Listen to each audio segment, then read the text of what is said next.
Hello, hello, hello. Welcome to WyzGyz Entertainment. This is your host, Wyman. Oh my gosh, what a day. Freaking cold as hell. What's the phrase? Colder than a witch's tit? I think that's the right one. Um, I had to postpone the movie till now because I was tired of the food that I had at home.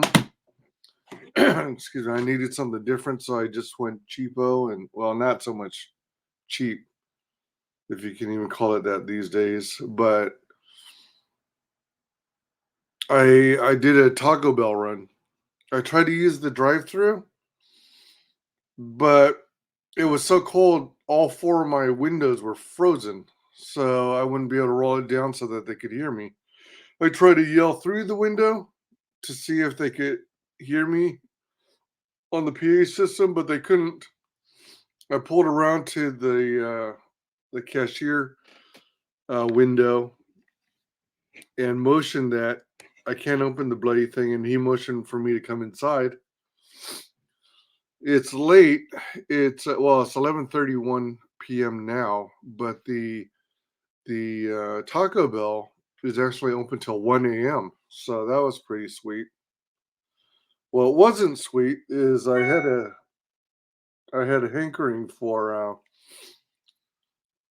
They've got this item on the menu called nacho fries, and they're pretty tasty. But this location, this franchise location, does not have it. They discontinued it. Um, I'm hoping that in another location that I go to on occasion, that the that they'll keep to their word, because last time I purchased from them, they said that it's now a regular item on their menu, and then you could even order nacho fries in a large size cup, which is holy moly. But so hopefully they still are offering it at the other location.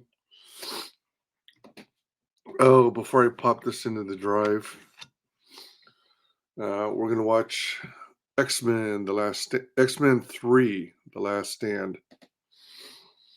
I I have to say I do like the cast of the OG X-Men movies. I think the only character I didn't really care for is Toad. I like Ray Park for all his action and martial arts, but I just don't like the character of Toad at all. All right, so, and I don't even know how accurate his portrayal is to the comic book character. And I also don't really care. I'm not a huge fan of the Toad character, at least as how it was represented in the X-Men live action movies. So on my way out, I got one free refill of um, what is it? High C? It's like a strawberry. It's like two or three berry flavor, which is not bad at all.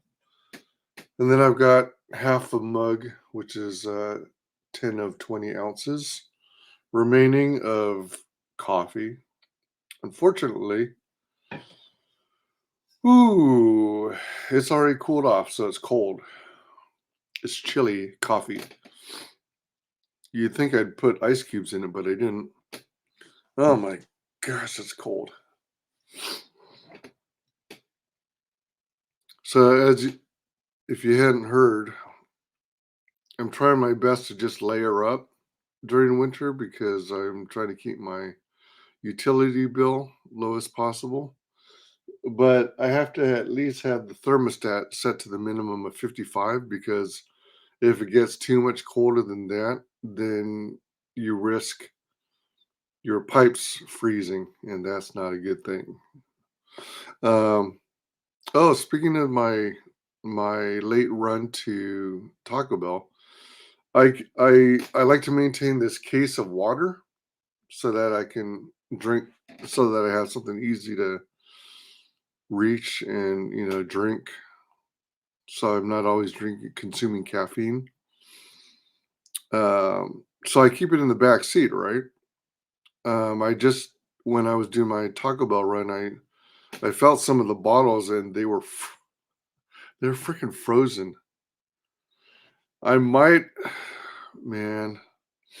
Let me see what the weather's supposed to be, because it's so darn freaking cold. I think it's supposed to be like pretty much this cold for the next 7 to 10 days. Oh crap! We might actually get snow flurries. 35% chance Thursday and 45% chance Friday. Oh crap! I'm gonna be traveling. Oh shit! I gotta be real careful on the roads. Last thing I need is to get in an accident. Um, so the lows are gonna be today 5 degrees, then Tuesday 9, Wednesday 7, Thursday 20, so it warms up a little. Friday 10, then Saturday drops again 5 degrees. Sunday 3, Monday 16, Tuesday 28, and Wednesday 37, with a 45% chance of rain. Whew. Hope everyone out there is staying warm, man. Crazy cold. Crazy cold. All right, so oh boy. All right. So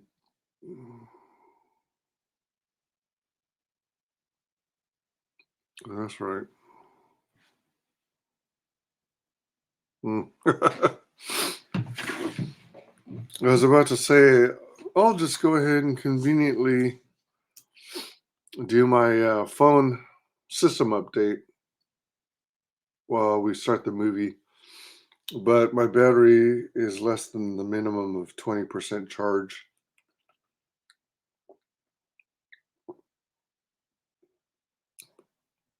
even though it's plugged into AC.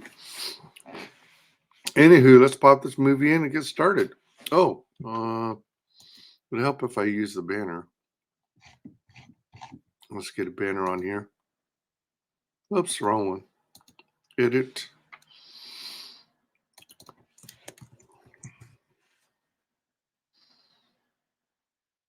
So this is X3. Yeah, for those of you who joined us last night, saw X-Men First Class. That was actually pretty good.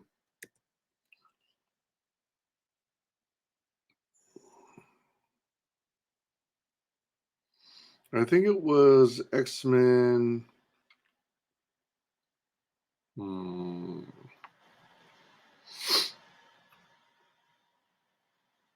Days of Future Past that I thought was just ho hum so so. All right, so that one movie had a bunch of characters that I didn't even recognize. Okay, so X3 Last Stand, that's right.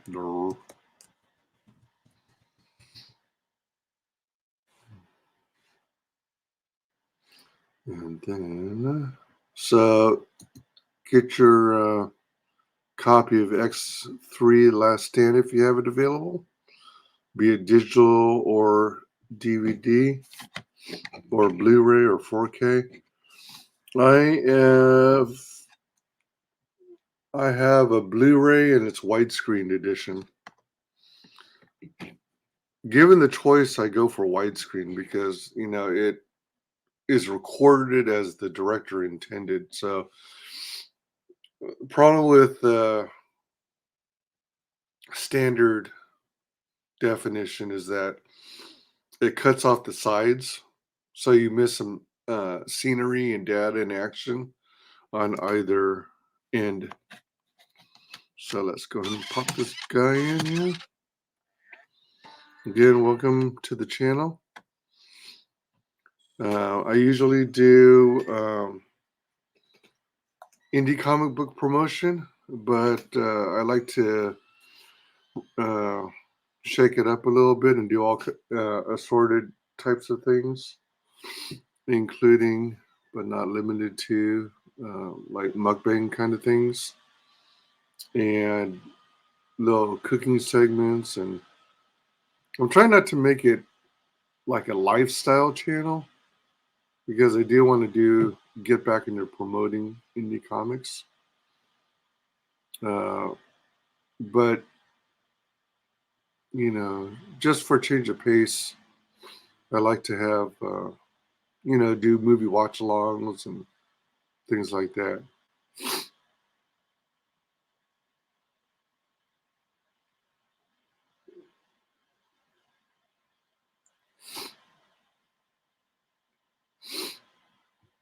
So there's an Ice Age little short with Scritch. Ice Age is pretty funny.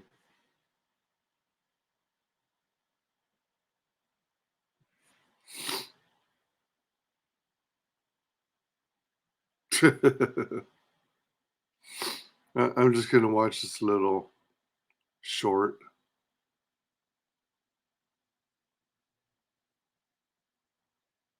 Oh.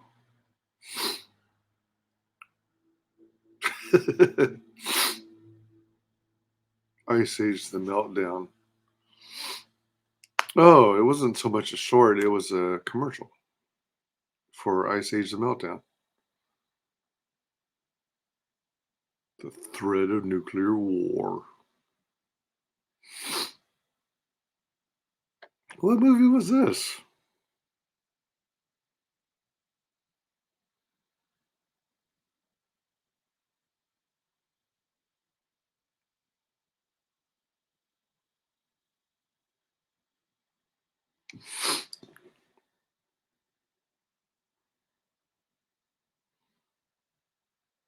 Survive the Jump.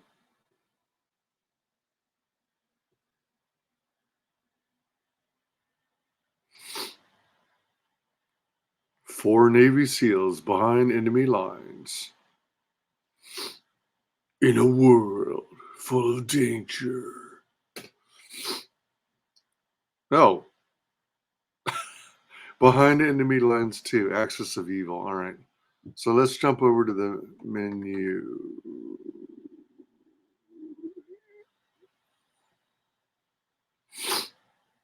Wait, Mod Squad? Oh, that's a remake, right?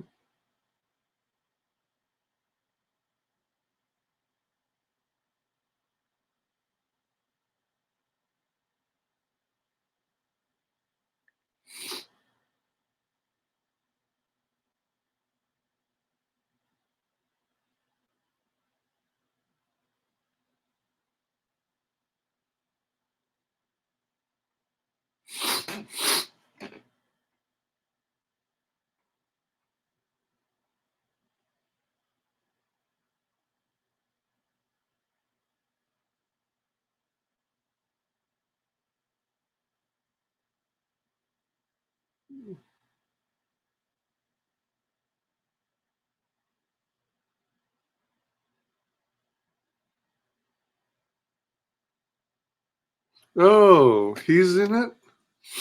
There's a movie called Thank You for Smoking.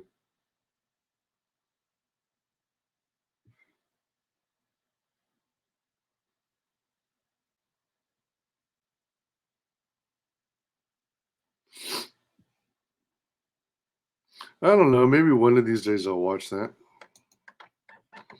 Controls. Uh-oh. All right. Oh, this looks like it's about to start the menu. I thought there was going to be more than 2 commercials. Take a stand. Join the Brotherhood or take a stand. Oh, all right. I inadvertently selected take a stand, so I guess I'm an X-Men.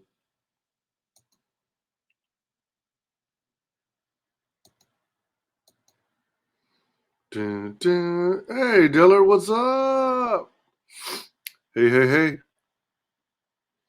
Good to see you, man. Let me see. I am broadcasting to YouTube, Twitch, and X, aka Twitter. Twitter. Twitter.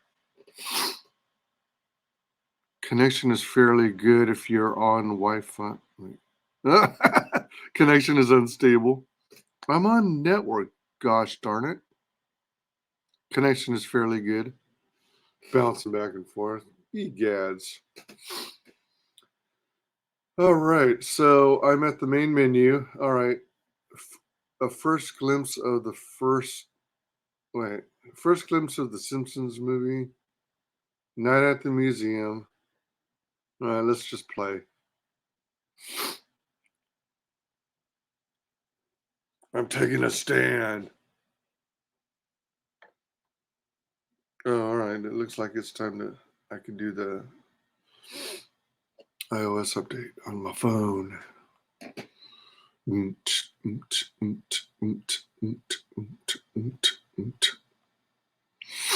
What's up?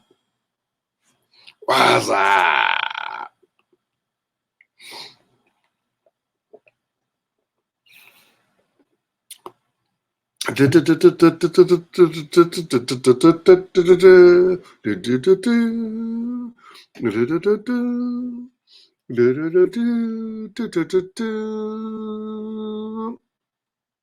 Oh man, I ended too early. Yeah, there's a Marvel intro with all the pages from comics.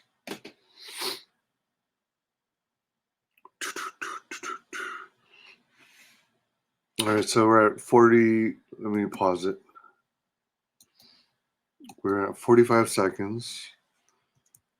Amadeus, Amadeus, Amadeus, Amadeus, Amadeus, Amadeus, Amadeus, Amadeus. So write me over Amadeus. Up. Up. Up.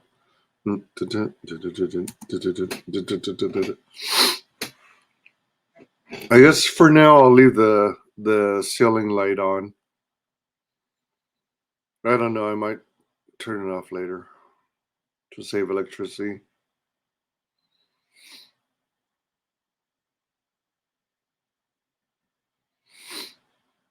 20 years ago.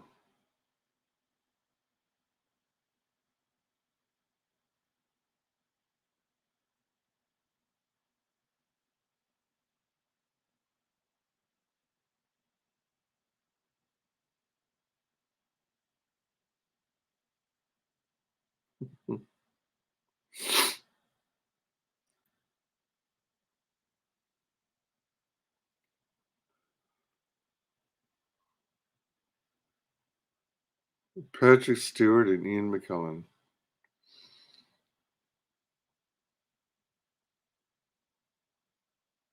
They're like the perfect match for Xavier and Magneto.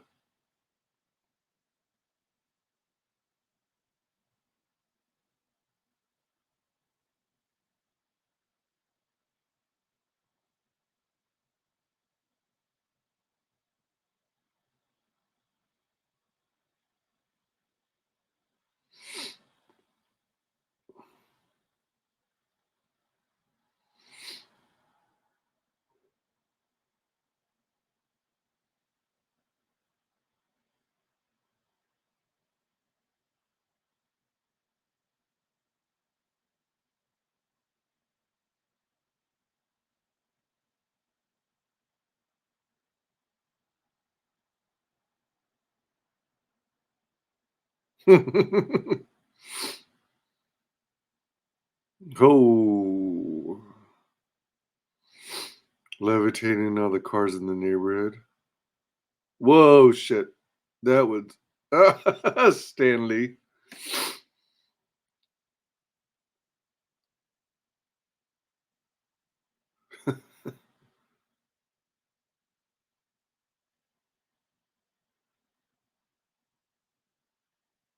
Oh,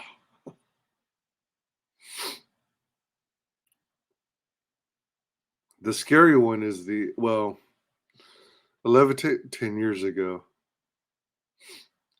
11.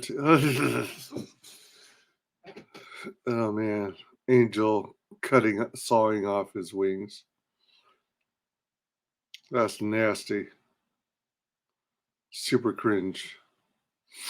But levitating cars is one thing, but levitating lawnmower, that's almost scarier.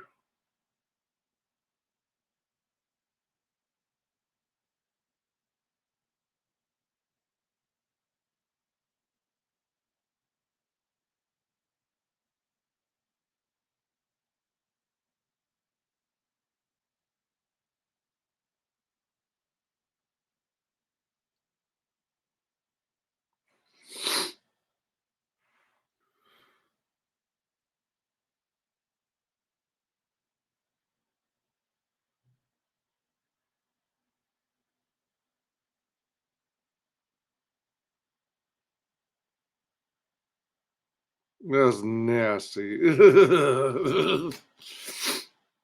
His wings sawed off. Well, it's got to be hard for a kid, any kid.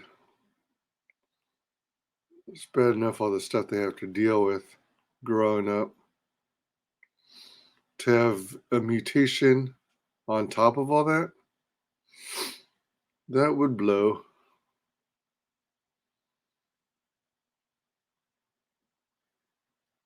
DNA.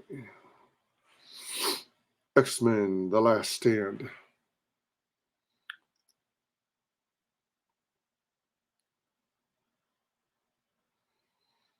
The not too distant future. That looks like a Terminator. The future.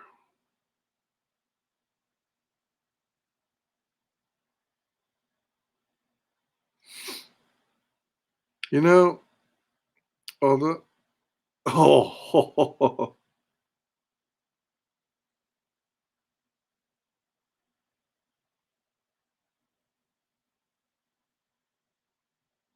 the whole world's going to hell, and you're just gonna sit there. Let's go.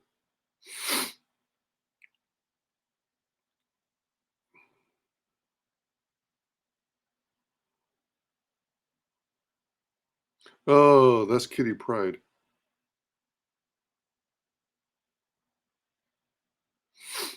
Come on, Rogue. Don't get jealous.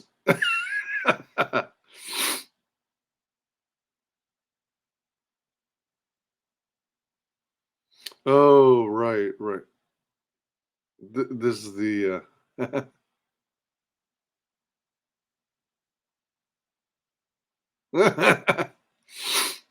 That was my last cigar.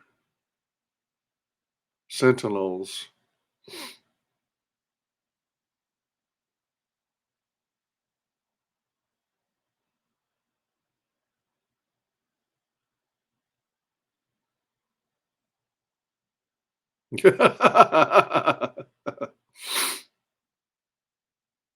Oh,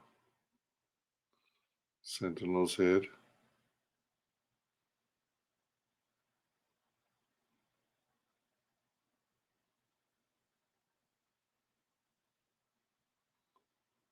The danger.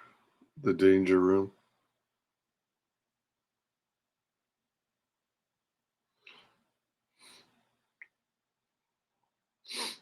Man, that room doesn't look big enough to hold that kind of simulation.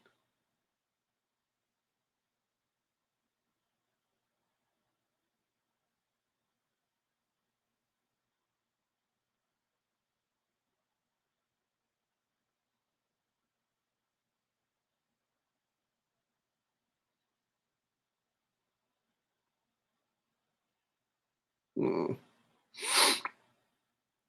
It's kind of a cute hairstyle for Storm, but I always prefer when she's got the longer hair.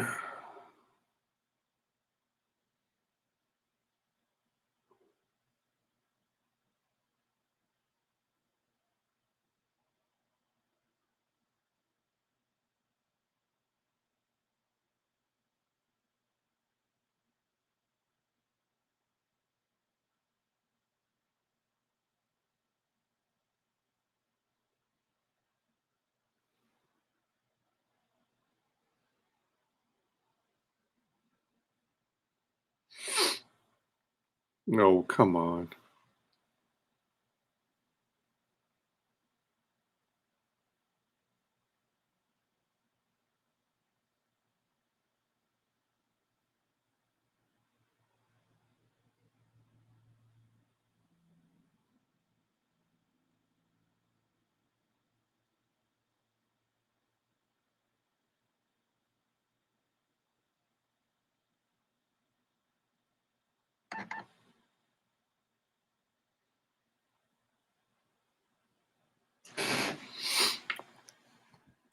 Department of Mutant Affairs, Scientific American.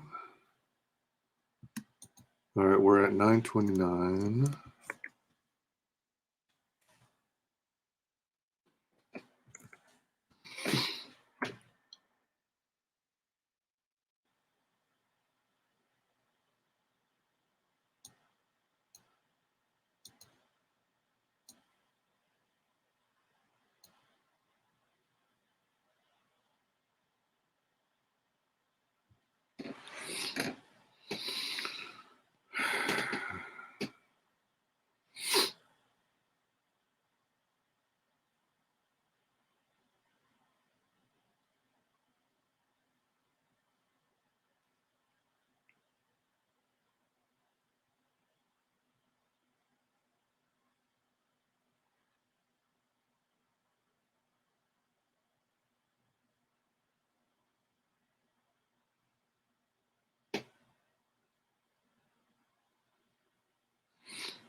Oh.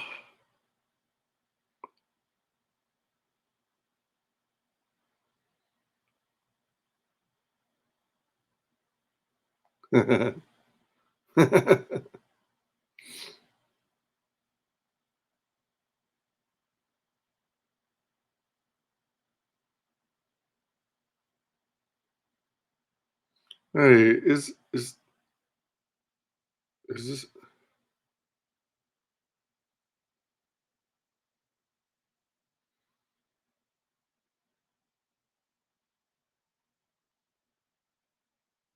Jimmy, aka Leech?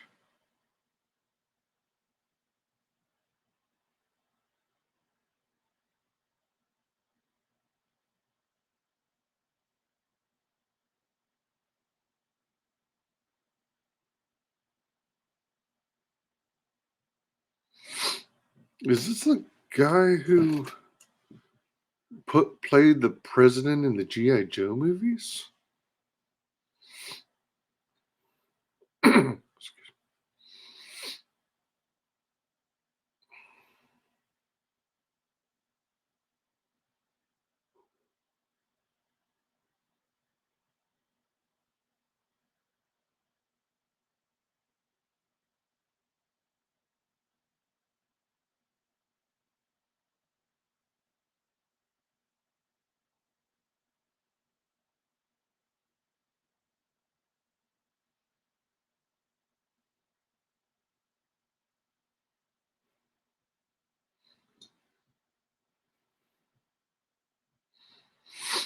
McTaggart.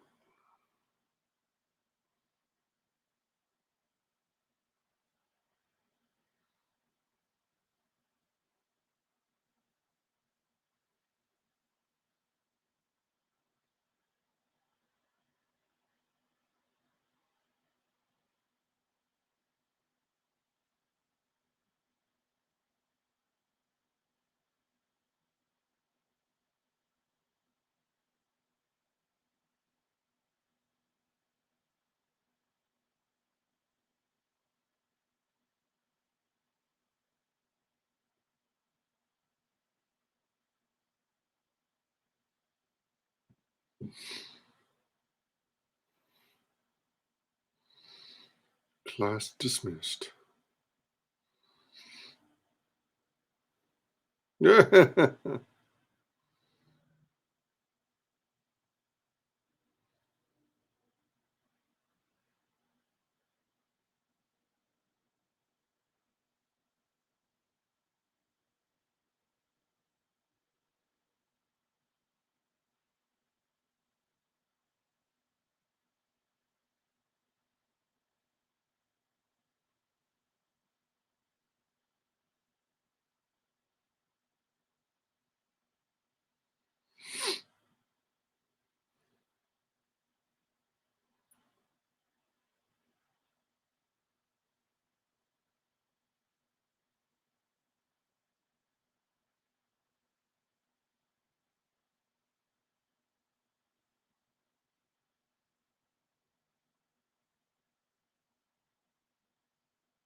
Yeah, Halle Berry has a good hairstyle in this.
Worthington Labs.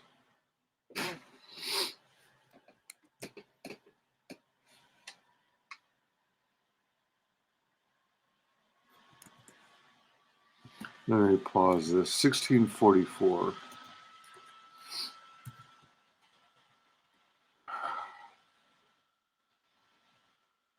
Ooh, Piggy Butt. Huh. Well, that's a new name. Do you know what I was thinking we should do is bring back Forge, that is a Native American X-Men guy that is not talked about enough. I think as a Native community, we can uphold some cultural truths and traditions and pass on certain truths and pass on certain things to the next generation through the character known as Forge. Been working on this rocket stove and it uses a fluid engine. Well, those are two different topics. Um, I'm not very familiar with the character Forge, but I think there was. Isn't there like talk about? Oh wait, hold on. All right, maybe I'm mixing up my superheroes. I'm not at all familiar with Forge personally. I I never collected the X-Men comics because when I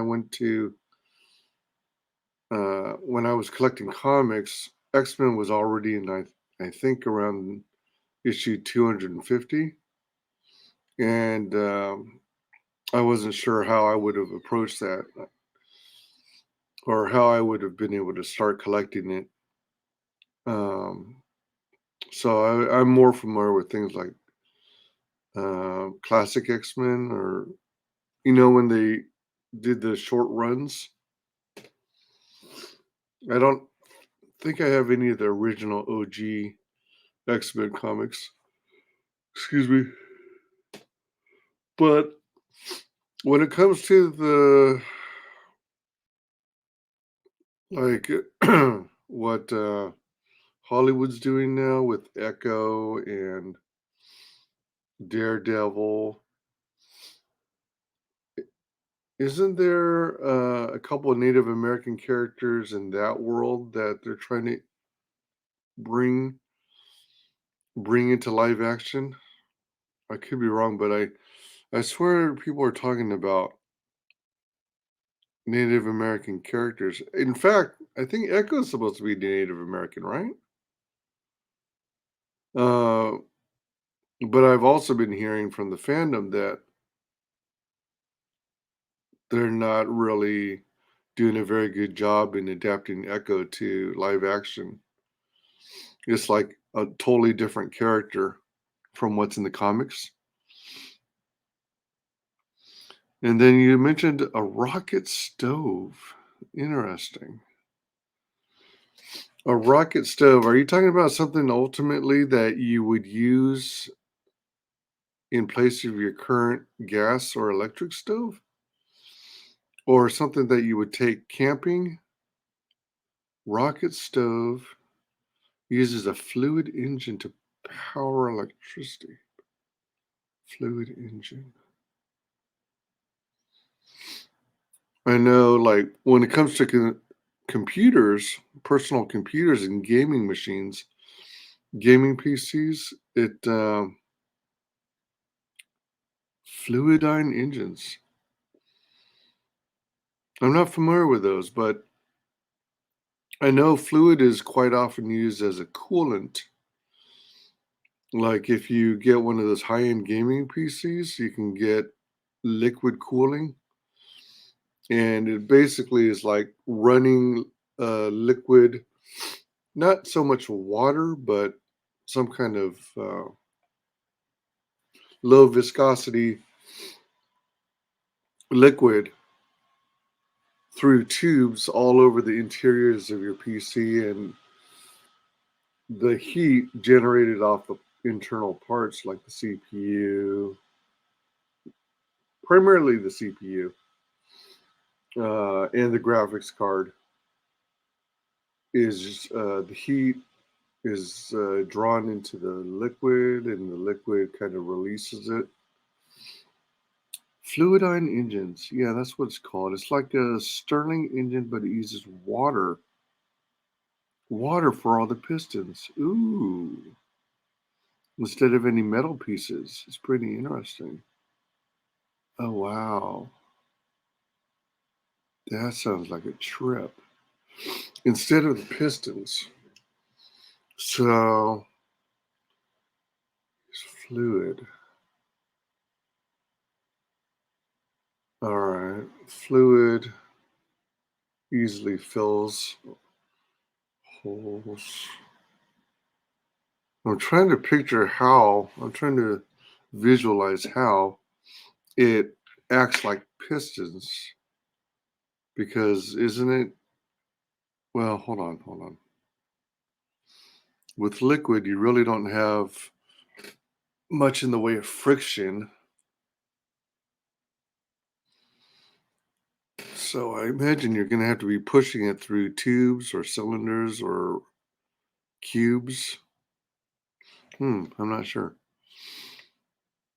Uh, if you, I've heard of Stirling engine, but I forgot what it is. If you know what a Stirling engine is, and it's a thermoelectric generator, that means it uses temperature difference in order to create mechanical energy. It's in a gaiamic greenhouse. The greenhouse is running the engine based off its heat. Oh, that's cool. Something like that would be ideal for, those people who live off the land, sur- I guess survivalists, where you live off the grid, so you're not paying excessive money to the government and stuff. You're using renewable resources, and you're using like things like mulch instead of necessarily a plumbing system, instead of a traditional toilet that requires water. You're actually using like mulch. and then it. Oh man, what's the term? Where you're like using old vegetable and fruit peels, banana peels, and whatnot, and you can use earthworms, and they'll break down all the like composting. Excuse me. If you set something like that up, then you'll be less reliant on traditional means like electricity if you can harness a thermoelectric generator. We can make an engine that will never wear out its parts because the parts are literally just water moving up and down and the heat temperature differential between a rocket stove. So I imagine it's all contained in like some enclosure, right? Be it metal or plastic or polycarb. So you're constantly recycling water throughout the system. Hmm.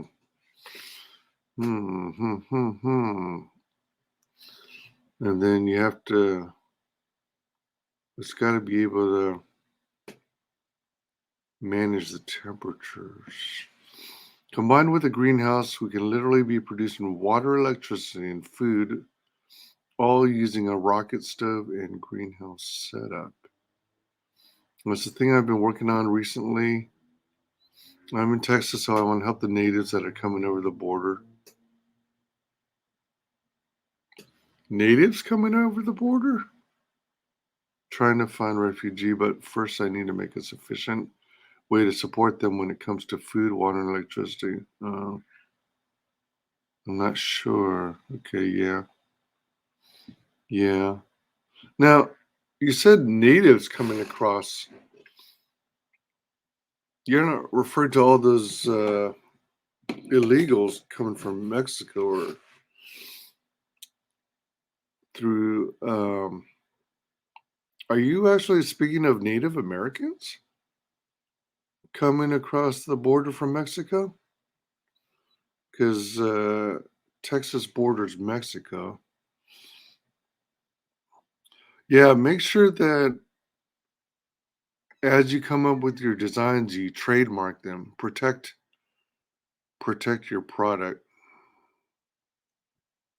Although I don't know, whenever it seems like whenever a government gets involved, they they buy out or steal the product designs, and then they sit on it and never use those newer technologies because they've already got the lion's share of the market in the methods, current resources, if you will.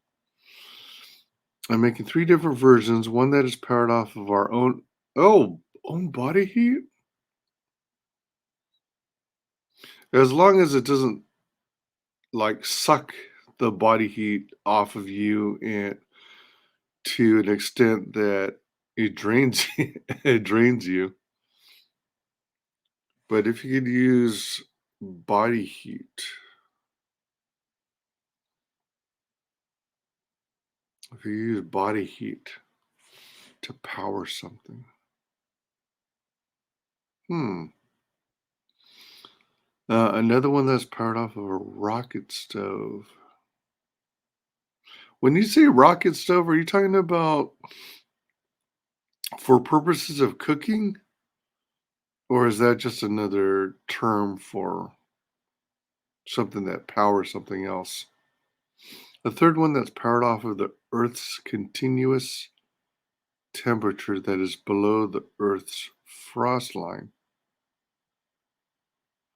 combined with constant fluctuations of the atmosphere that would be captured by. Holy crap! You sound like one sharp person. Hmm, that's a trip. Yes, I know a lot of white people that will not consider Mexicans to be indigenous people, but they are. I'm sorry to tell you that their bloodline is definitely a part of who you are, not just lifestyle.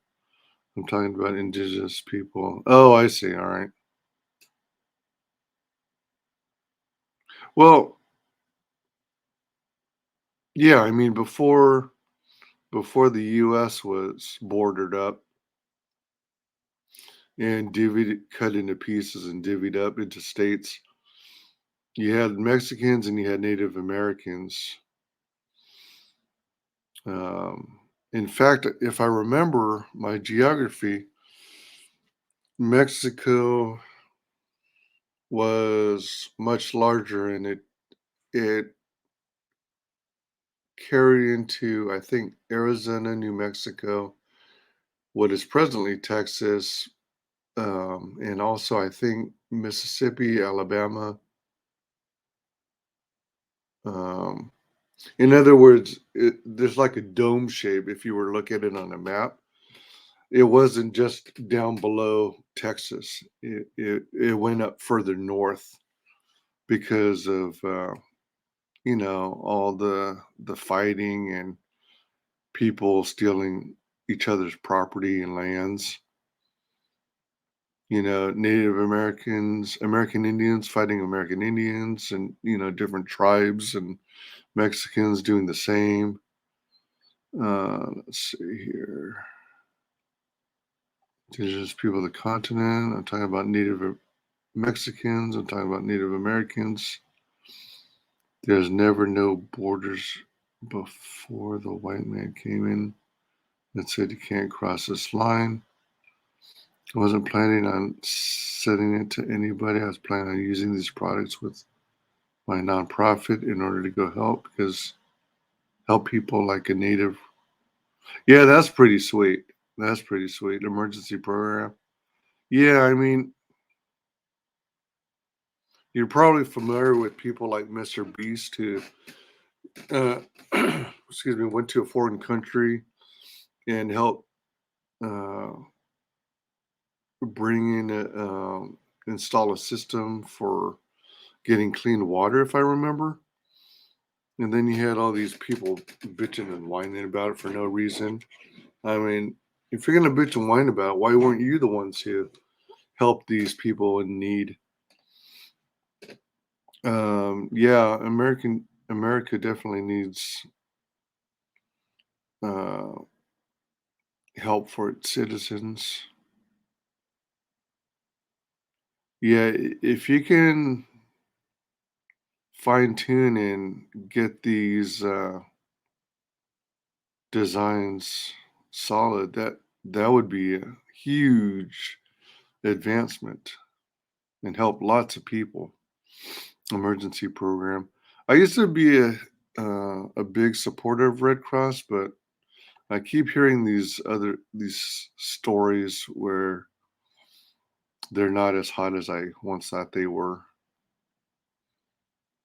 A rocket stove is a specific setup for a stove that is able to burn not only the wood, but the smoke that's produced by the wood. Thus intending the stove to function as a cooking device, a water heater, an electrical generator, along with the water atmospheric generator. Holy crap! Did you get a lot?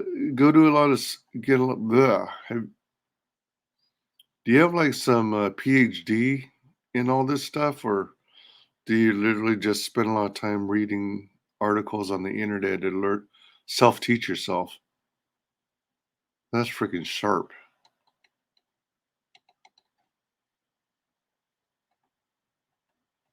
That is bloody sharp. I don't know if you follow him, but there's a guy, an online buddy of mine called Memes of Destruction. He's frequently doing videos about mathematics and stuff. A lot of it goes over my head. I was kind of getting challenged at pre-calculus back in high school. Um, and he does a lot of stuff with calculations, and I think he does Wolfram Alpha stuff. All right, let's see. Wolf, from what I saw, was there was a lot of oppression when it came to community leaders trying to set up these systems for self-regulation, and it was not allowed. Jeez, you'd rather your people suffer? That was the actual issue. But when the YouTuber came and gave some money for whatever, that's when the government seemed to be fine with that. Yeah, because I'm thinking because the government didn't want to interrupt their money flow so that they could get paid. That was the actual issue. But when he came and gave some money for whatever, that's when the government seems to be fine with it, which gets community leaders mad because the people in the community themselves aren't able to help out outside. Community leaders get mad because the people in the community themselves aren't able to help, but outsiders are the ones who are perceived to be the same. Oh, right. Yeah, there is that. I don't know the proper term is stigma, or there is that. Yeah. I mean, if you just listen to others, they um, they can teach you so much if you just open your mind to other ideas. I mean, that's where you get ingenuity and creativity and inventiveness. Uh, I sense a child have been interested in understanding the way energy flows. And oh, you mean since you were a child, you've been interested in understanding the way energy flows? Don't have a degree. I just like to know that. That's sweet. Heck, that is absolutely awesome. That's very valid. In fact, as far as I'm concerned, I don't know, call me jaded, but unless you're wanting to have a career in a specialized field like medicine, uh, I personally think a lot of education, like higher education in particular, is useless. I mean, don't like if you want to get into the comics industry, if you want to create your own comic book, you don't even necessarily have to go to an art school. If you've got a talent or a strong passion for it, then check out the resource check out the internet. You've got so many darn resources. If you happen to follow Comicsgate, which is a movement I'm part of, there are so many darn resources. You just check out some of these creators who are good at their craft. They will make YouTube videos teaching you about drawing, teaching you about writing, teaching you about storytelling. And oh man, the stuff you can learn. Like one of the YouTubers that I follow, he actually made available on his channel.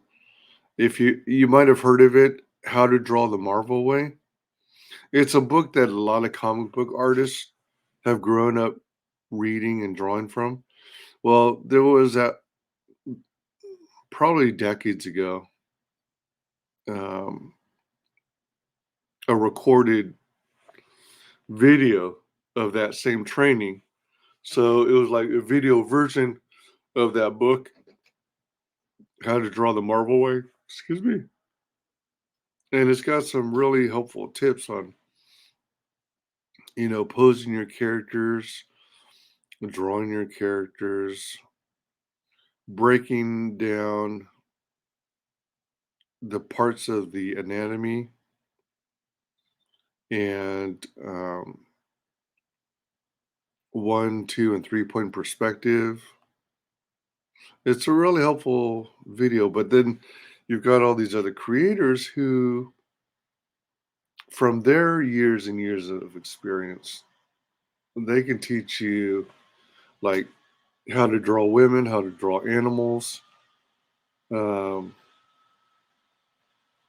more stuff on perspective. So I want to spend some time looking at a bunch of those videos too, because I'm quite rusty. I mean, I like to draw, but I'm quite rusty. True, I agree. I'm a visual and a poet myself, so yeah, I agree with you. I dig poetry. I mean, I'm not the type who could rattle off my favorite poets. Uh,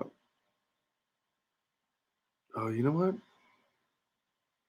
I was just thinking about he's not so much a poet to my recollection, but I think he's uh, a, sh- a teller of short stories. And the you ever hear of the book Everything I Ever Needed to Know About Life I Learned in Kindergarten? That is such a brilliant book. It's an easy read, but it's so thoughtful, and it's like, they're just little nuggets of wisdom to think about and, you know, ponder, contemplate. It's pretty sweet. And in college, I took a poetry class, and I really enjoyed that. It's an interesting process, poetry. Um, and I have read some poetry books, but I don't know poetry enough to be able to recite anything to you. There's this other thing, but I don't think it's technically a poem. I think um, it's not a stanza. Oh shoot, what is it? It's not a riddle. It's not a diddly. It, what is the term? Well, anyway, um, and I only remember part of it. It says, oh, actually, a very small part of it, technically. It's like, I stand before you to stand behind you to tell you something I know nothing about. So I've always gotten a kick out of that. Um, I probably only remember like 1/10 of it because it is longer than that. Let's see. I mean, it is good to go to just so you could mingle with like-minded people, but it's not needed. Yeah,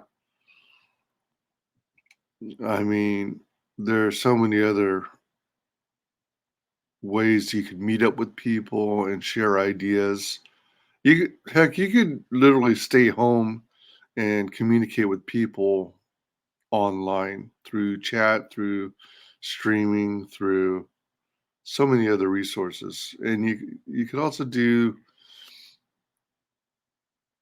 for anyone out there who uh, goes out on dates and stuff, sometimes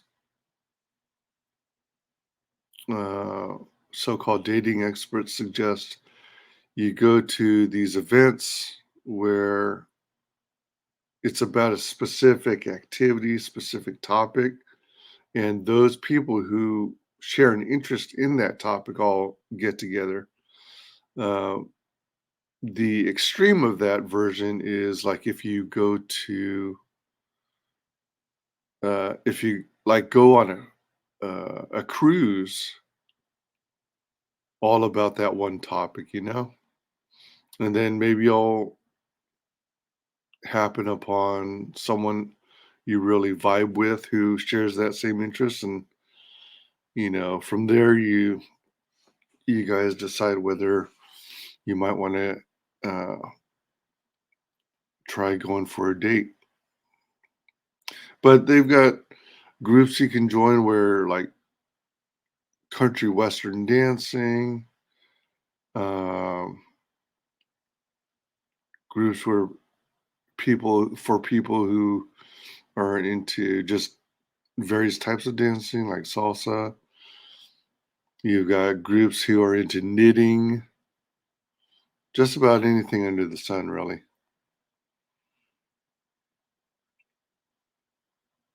Mingle with like-minded people. I feel like I'm trying to establish a tribe before anything else, which is also a thing that is guarded by gatekeepers. Hmm, I can see that.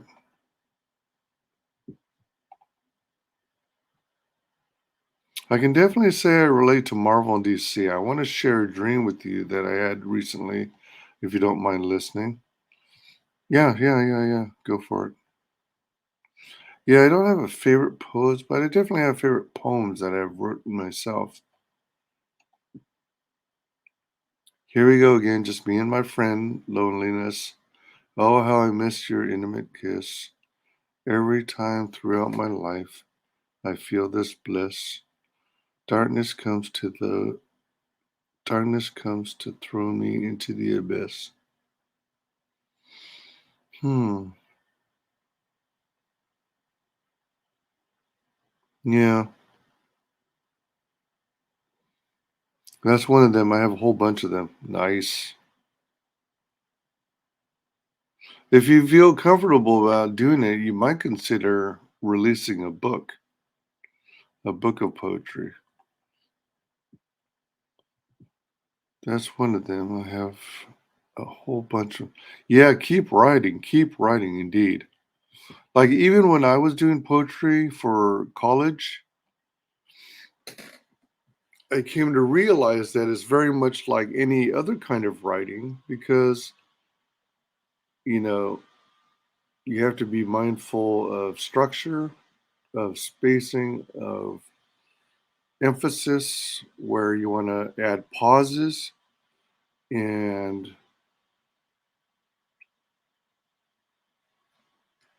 and just as with writing, poetry also involves rewrites. So,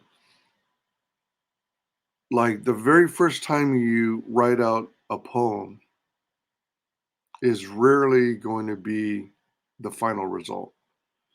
So, like on the poems I wrote in college, they were,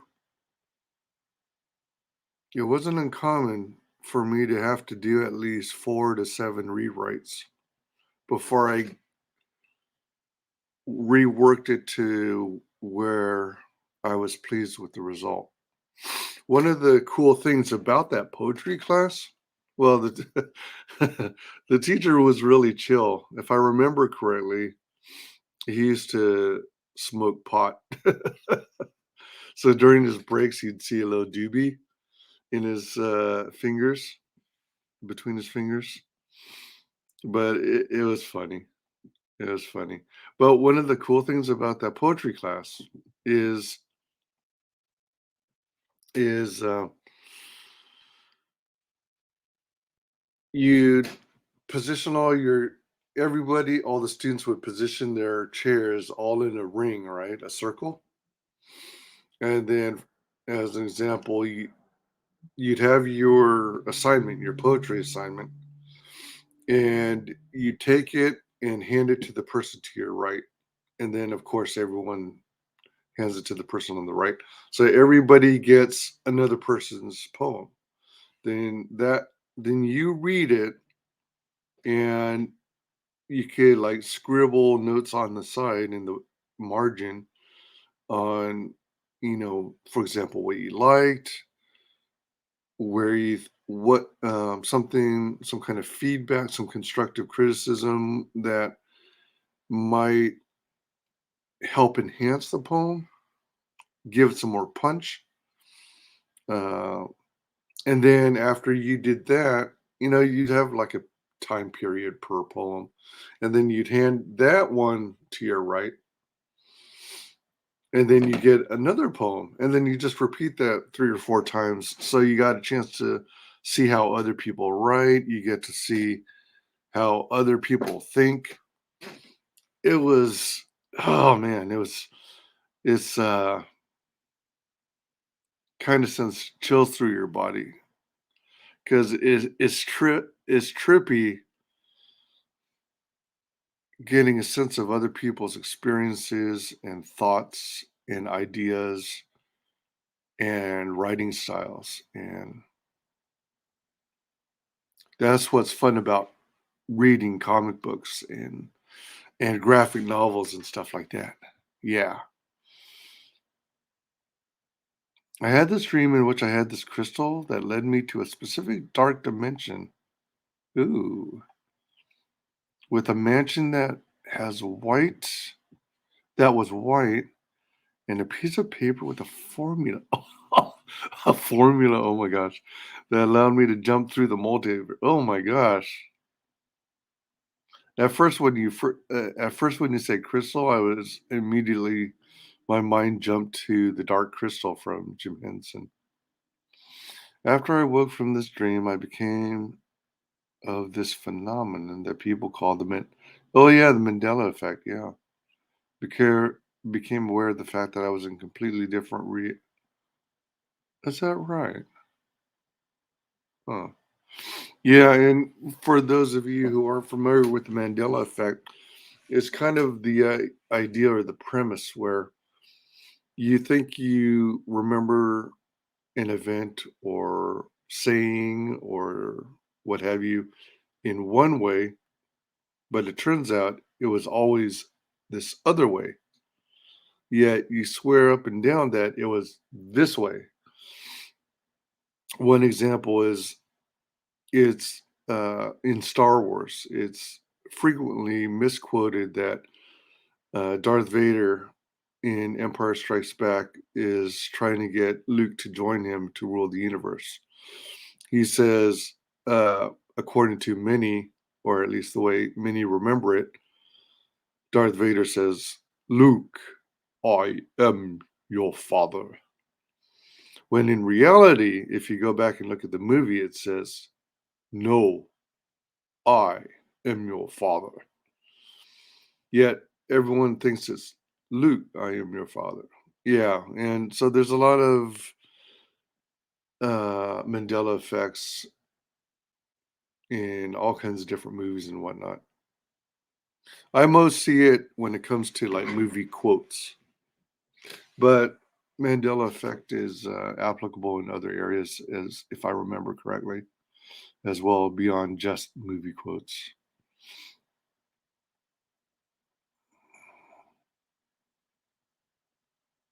All right, let's see. Mandela effect and became aware of the fact that I was in a completely different reality. I was having a conversation with somebody regarding this experience, and they started asking if I was referring to the seven magical lands equation. Okay, yeah. Seven magical lands equation. I don't know about an equation, but I think there's a concept in storytelling about seven realms. Ah, man.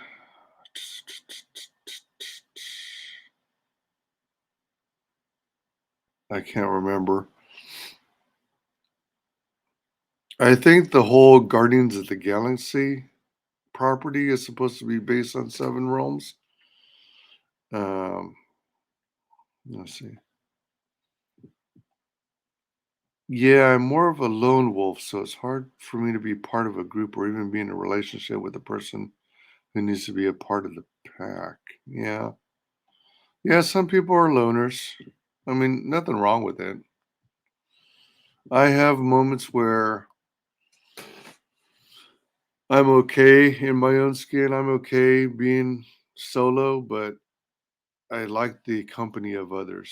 I find things more fun when I'm doing it with others. Yeah, that's pretty cool. It's pretty cool. Um, Speaking of poems, I should get back into it and write more because I would like to. I always thought it would be fun to release a little book. It doesn't have to be huge, but it would be nice to have a sizable amount of poems so people don't go, "Is that it? Is that it? Come on, come on, man, come on." Speaking of uh, poetry, there was this man. I'm really off the rails. Here I am doing a watch along to X Men, and then we get on the topic of renewable energies and manufacturing and designing machines to poetry. Anyway, so poetry is so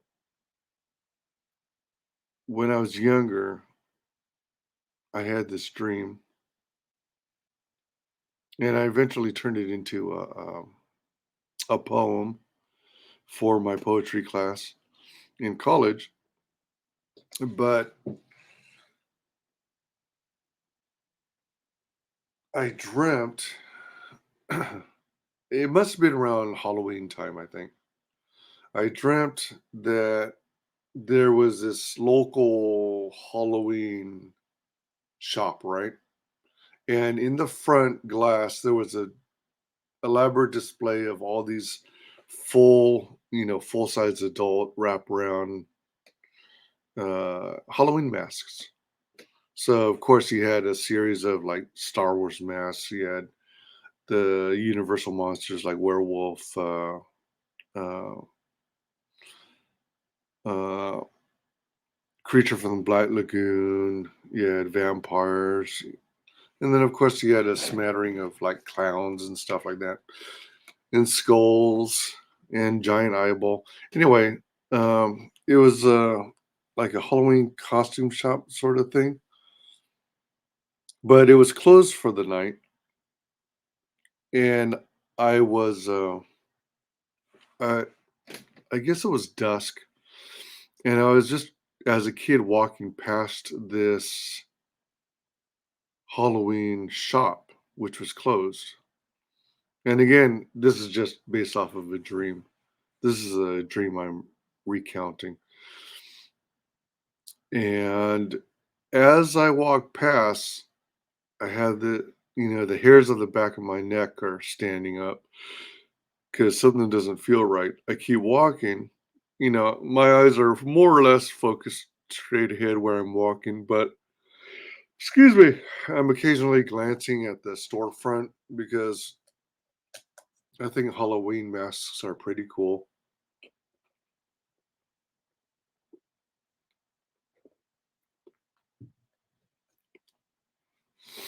And you know that song? I always feel like somebody's watching me.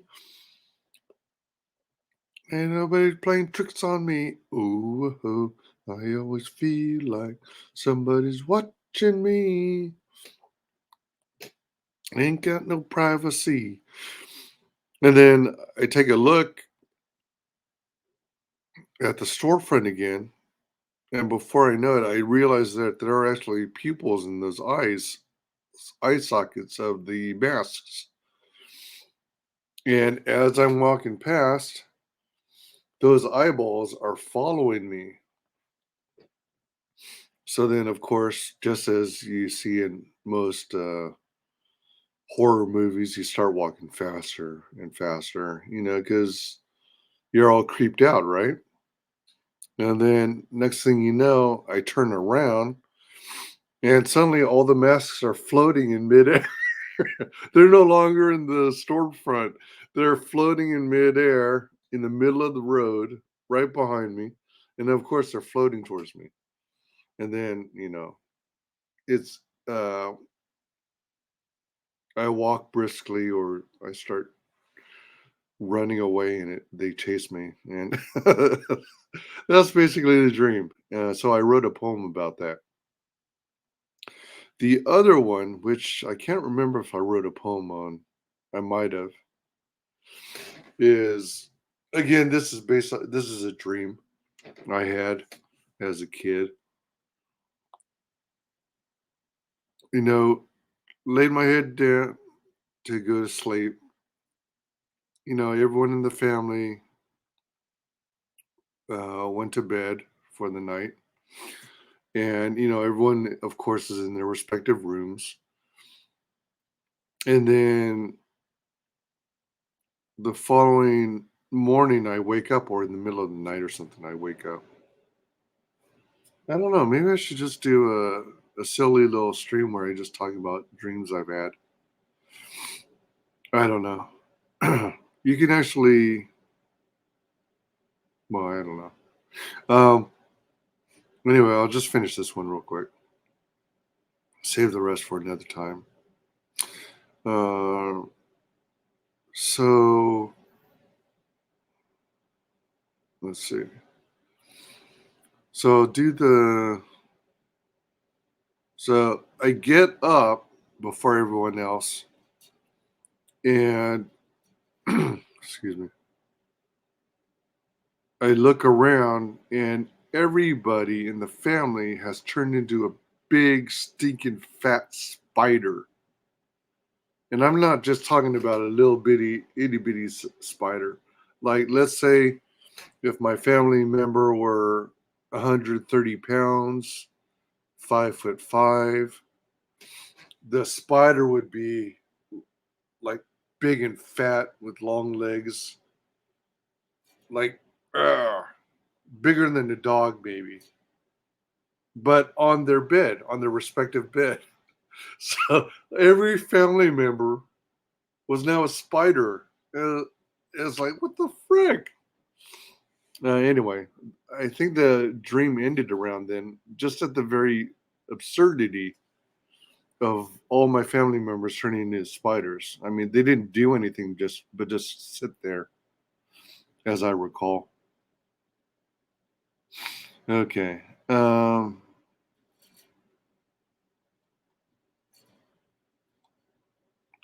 Okay. As a direct experience of the Mandela effect, I would say it's not even named the Mandela effect. It is the Mandela, which has to do with the deep truths of the creation of reality. And also, I have experienced things that I know for a fact are not me misremembering things in the world. I come from dire wolves who are alive, and there's now a living fossil. Another fact that are not me misremembering things in the world I come from. Dire wolves were alive, and there's now a living fossil. Huh? A living fossil. Oh. Now you can Google right now living fossil, and it will show you this animal that never was alive in my lifetime.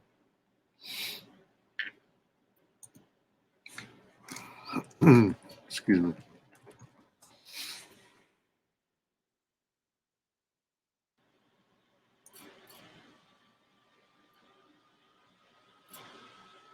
Talk about a segue. I mean, a tangent.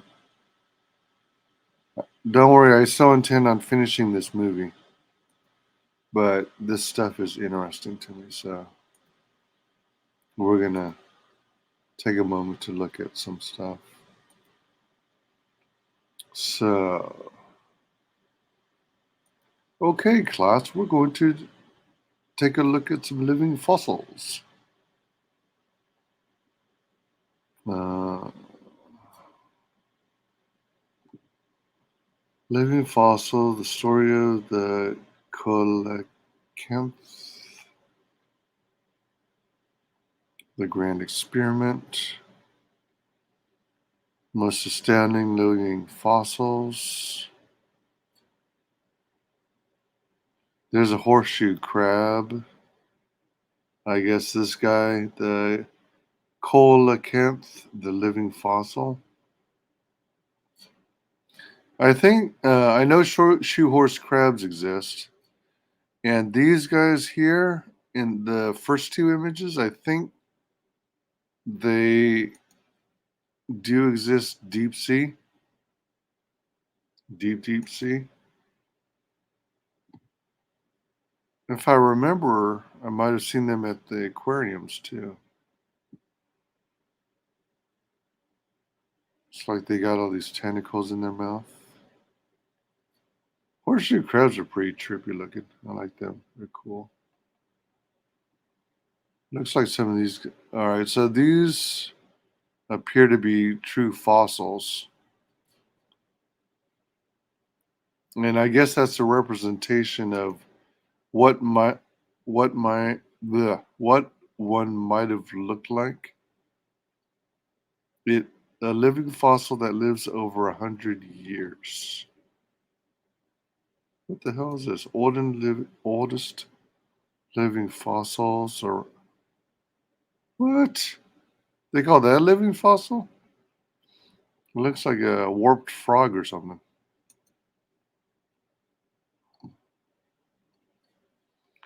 Prehistoric animals that still exist.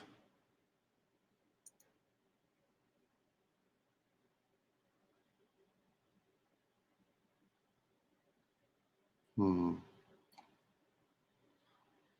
Top 12 examples of living fossils.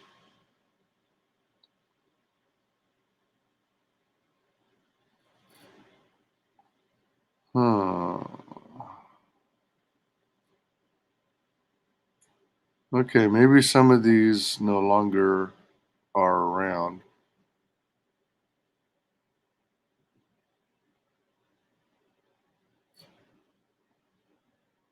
Hmm. Okay, well, that's good enough for now.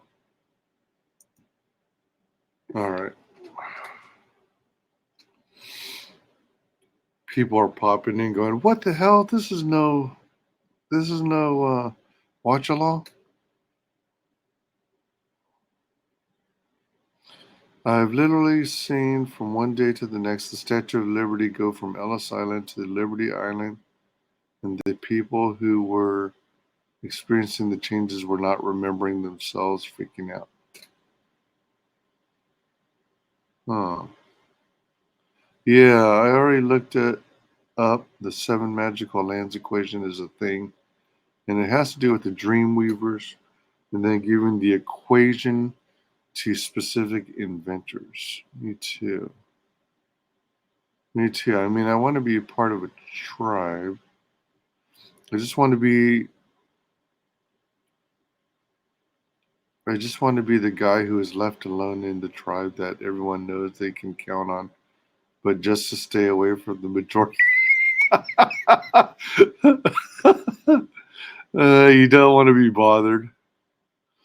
Even now, I can feel it, something buried deep inside watching me waiting silently, saying, I believe we have begun a journey of awakening that will connect us to our heritage and show us the path. Okay, I'm following. I love dreams. Yeah, Halloween in general is a fun holiday. Ha ha ha ha ha. Oh shit. that's that's not good. I once had this scary dream that a dryer, oh man, was chasing me. I think it was trying to eat me. I was terrified. Oh man, not a dryer. Man, if you get caught by a dryer, you risk getting permanent pressed. That might be a good idea. Then what? Okay, creepy.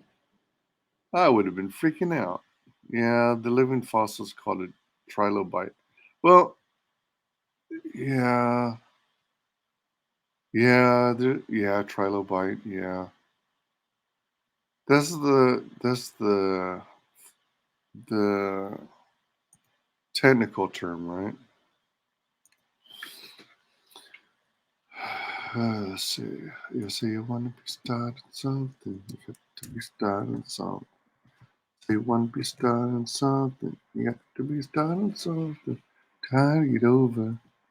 To look to get under. You're stuck in the middle. The pain is undone. Oh, well, yeah, there is this. This is different from a horseshoe crab, though. Terrific trilobite. Oh my gosh. The second image, that's a trip. Oh man, a well preserved trilobite specimen from Morocco.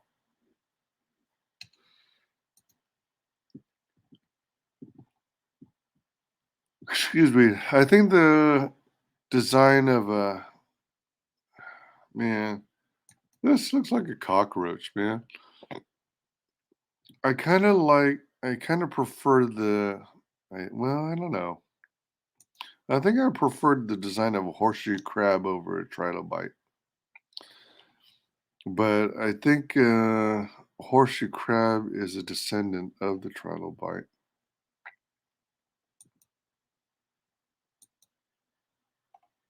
What on earth is going on here?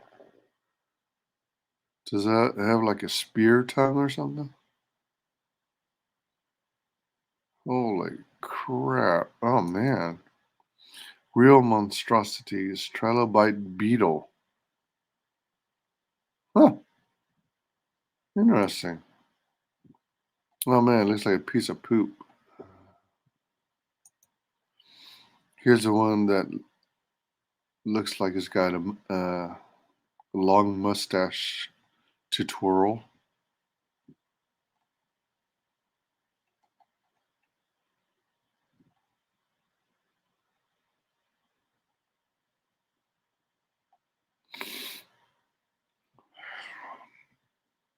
Okay, now I don't know if it's been done yet, but I think it would be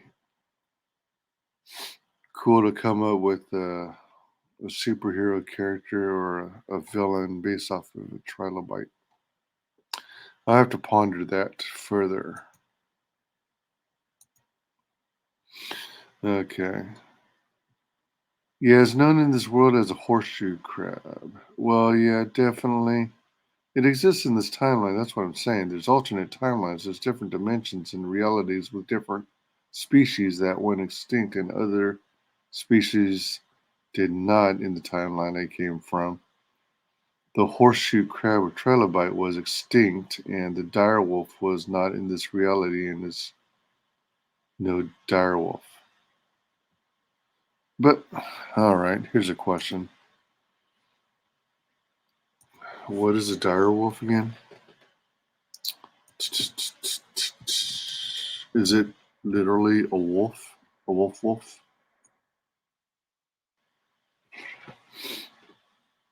Oh, isn't a direwolf like hold on.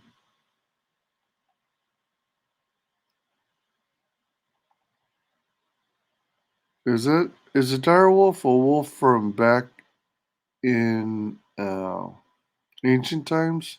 Oh yeah. Look how big this guy is. So 3.5 feet tall height and 7 feet long compared to a current wolf or a gray wolf,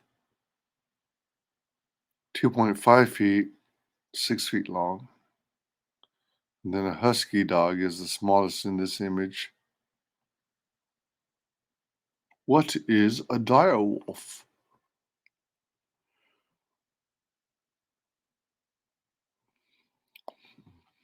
Giant beastie boy. Whoa, look at this image. Okay, wolf size comparison.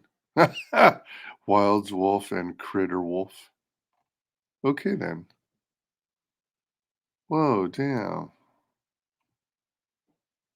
Huh.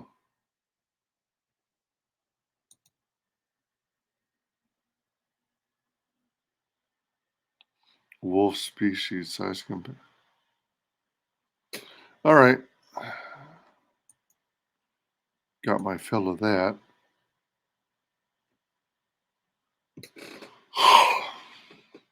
Also, the rainbow has been inverted in the world I come from. The rainbow starts at the top, being violet, and it works its way down to red. In my world, a skunk only had one line down its back. In this reality, they have two going down its back. The way the water vibrates alone is different than how water reacts with itself in the world I come from. Is there a slight difference, and people who never paid attention would never notice? The way water reacts with itself. The way water vibrates. Hmm. And 100% that trilobites are a thing that exists in reality and are still alive. That extinct in the world I come from, those were only in fossils, not in the flesh or not in the flesh. Are you talking about the movie The Flash or the TV series The Flash?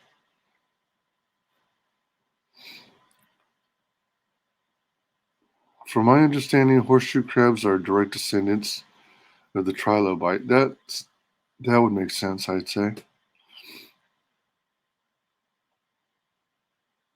Haha, I don't see why you would want to try to buy superhero. Do you say maybe a supervillain? I could see it being more plausible. Yeah, yeah. A trilobite type character as a supervillain. It would just be um, like the character's armor, for example. It wouldn't necessarily have to be a trilobite just crawling around the ground, but it would be like a humanoid, is what I'm saying, with armor that resembles that of a trilobite, is where I was going with it. Yeah, exactly. When I came to this realization with how small wolves were in this timeline, I was shocked. I was like, "There's a little doggy." I'm gonna just say, not in the flesh. Oh, okay. Yeah. All right. Gotcha. Yeah. Well, let me ask you this: you're making references to a world you come from. Are you talking different dimensions, or are you saying? Oh, well, you mentioned a multiverse. Well, how about this? How about instead of a multiverse, what if do you believe in reincarnation? Where you live your life the best of your ability, and based on how well you lived it, you come back into the world after you pass as something else, either something or someone else. So you could be an animal, you could be another human, but as I understand reincarnation, you live as many lives as you need to until you are successful in living a fruitful, rewarding life or something like that. Yes, there's definitely this aspect of a quantum immortality that is going on here, which aligns with this jumping of timelines and universes. All right, there's another question. Jumping. Uh, are you talking about something like that TV series Quantum Leap, where you jump into other people's bodies, or are you saying that you have the ability and control and wherewithal to do the jumping, or does it happen without your acting on it? Is it one of those things where it's quote unquote part of life, where it just happens and without your and it's out of your control? I believe there's a certain group of individuals who have been granted the ability to traverse the multiverse because they must complete a certain task. Okay. I have not seen the TV series Quantum Leap, but I definitely feel like there's a synchronicity that happens throughout all universes when it comes to our actions. No, I think it's unintentional and at no fault of my own. It happens unintentionally, and it is something that I myself do not fully comprehend. Hmm, sweet. Yeah, if you get a chance, I highly recommend it. It's a good series. Um, so this guy, I don't remember the how it even began, but the main character, whose name I already forgot, ends up running into and partnering with this guy named Sam, who has this device that, and the main character, he, oh shit, what is his name again? Mm, I want to say something Baxter, but I know I'm wrong. But anyway, the main lead. Well, let me see. Sam, I think, is played by Sam Rockwell. But the lead is the guy who played in Star Trek Enterprise, I believe. And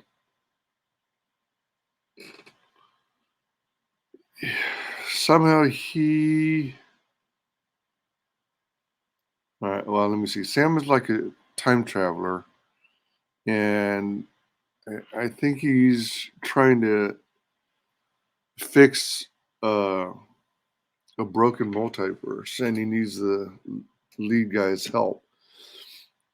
I am explaining this so poorly. So anyway, so they partner up, and the lead character, his soul and memories and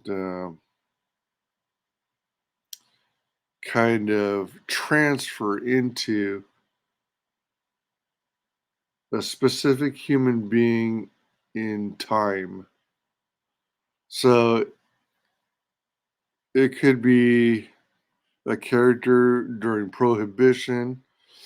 It could be some special needs kid in the 70s. It could be some jock who plays professional football. But he,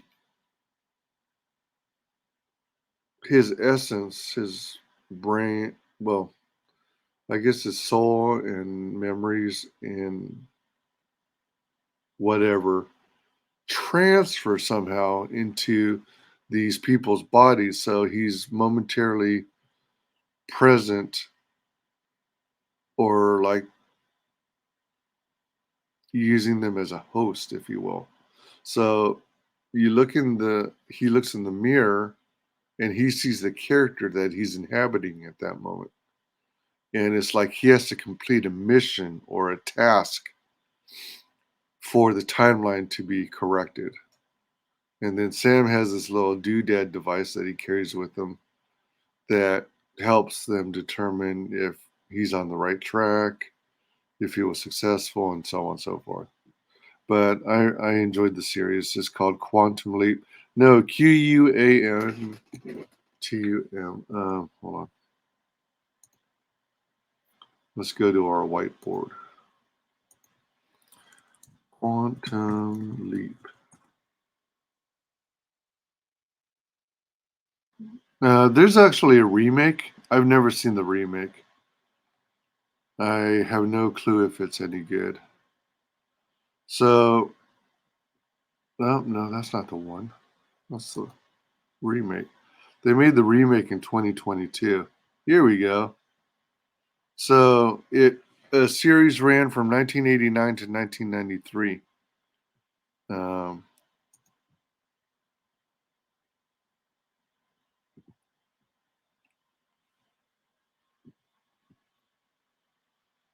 I really want to play the trailer, but I don't want to get hit with the copyright strike from IMDb.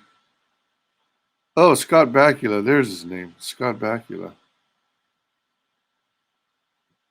Hold on. Oh, well, there's photos there. Whoa, 99 plus photos? Well, it makes sense. The shorter guy with the cigar, that's Sam. Dean Stockwell, that's his name. Oh, come on. I don't want any sponsored garbage. Oh, come on. No more ads. Well, anyway, he inhabits these different people's bodies from all these different times in history. See, he's a Letterman sports guy. I don't know. I can't remember if he ever was like a little old lady or what have you. I think here, I think he's one of those uh,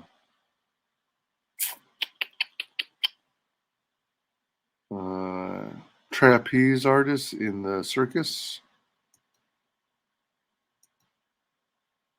And then I guess here he's the father. Here he's in the theater or something. Well, you get the idea.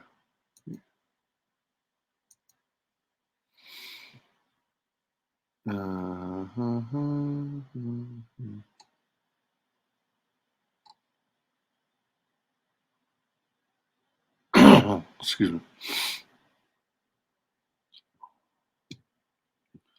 Quantum. I feel like I'm a good judge of age, and I think I can guess how old you are. And because I am 32, and I'm just good at guessing ages, I would say you're around 52. Oh, that's pretty darn good. I'm 51. You're off by 1 year. Pretty damn good, though. Yes, they definitely have been working on technology to emulate or simulate natural phenomena that happen within individuals. And this is one of them, the traversing of multiverses. This is a thing, a part of the war that has been going on between the night and the right and the wrong, natural versus the unnatural. I'm actually in the process of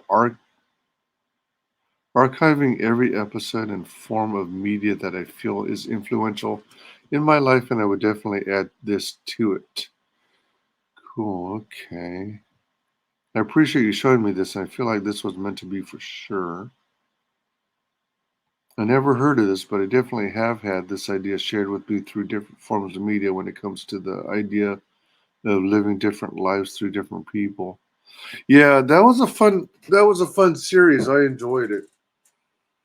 I don't know if I've seen every single episode, but I did watch it often. I watched it regularly when it was on TV. I haven't watched TV in 8 to 10 years at least.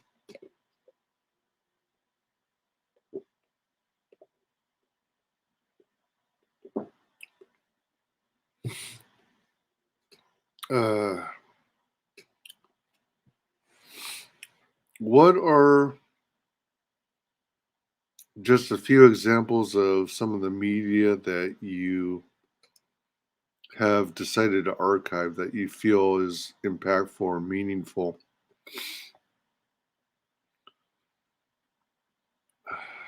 Yeah, I guess let's see.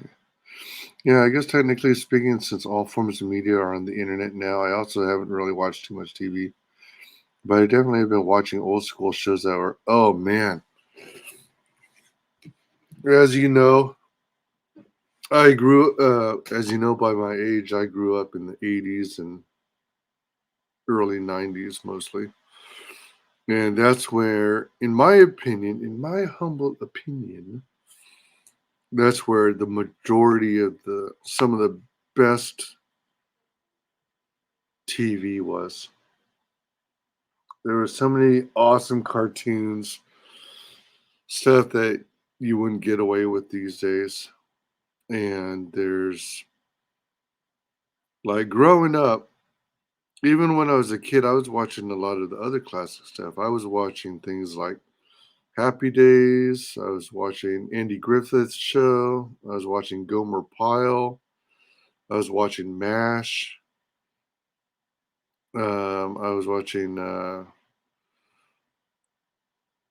Different Strokes, A Different World, The Cosby Show, Red and Green. Um,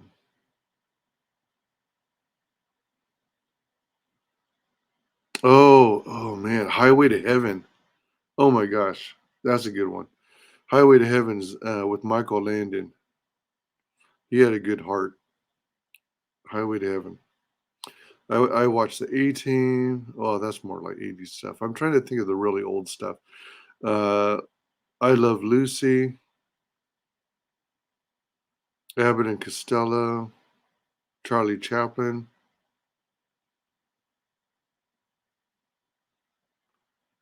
Watch watch a lot of westerns. Yeah, maybe those are all topics I could probably do videos on. Come to think of it, I probably should. Definitely, most definitely, I agree. Objectively speaking, as a '90s baby, there's just some spirit that has been lost throughout time that resides in the past that I still feel when I look back on old school VHS videos of the '90s and '80s. Oh man, I so miss the '80s when it comes to entertainment. So much fun stuff. I consider myself, looking back on it, I consider myself extremely lucky to have experienced the '80s. We had the best cartoons. Uh, hey, Deep Lord Colostomus, how are you, lol? I was born in '92, so definitely I would say, by the time I was 10, I was around the 2000. Definitely remember the Twin Towers falling, but there was heavy influence of '80s and '90s media. Oh man, '80s kicked ass, early '90s kicked ass, and I think around mid late '90s, things started going downhill. All right. Anyway, I better get back to the movie. Boy, talking about a tangent. Oh my gosh. All right. So back to the back to the movie. All right, we are at timestamp 1644. So let me put that. Everybody, feel free to continue chit chatting. Welcome, welcome, everyone who's just joining. I'm just here trying to stay warm with an interior temperature of 55 degrees. And, oh, jeez. Part of me wants me to make a fresh cup of coffee so it's hot. But at the same time, it's just going to cool off so fast. Maybe I need to use, maybe instead of using my metal goblet, I should be using a ceramic mug. Oh, you know what I should have been using? Cheap dip. My 64-ounce coffee mug. What the hell? That's what I should have been using all this time because it retains heat and keeps it hot for long periods of time. Yeah, it's 20 degrees outside. I'm not sure how warm it is inside, but I feel pretty good. I love the cold. Well, I, oh man, I'm originally from California, so I'm used to temperatures of low to mid 70s year round. And the coldest it ever got was usually upper 50s, 60s, maybe at most. And during winters, my part of California, Northern California, didn't have snow, so it would just rain. We'd get showers.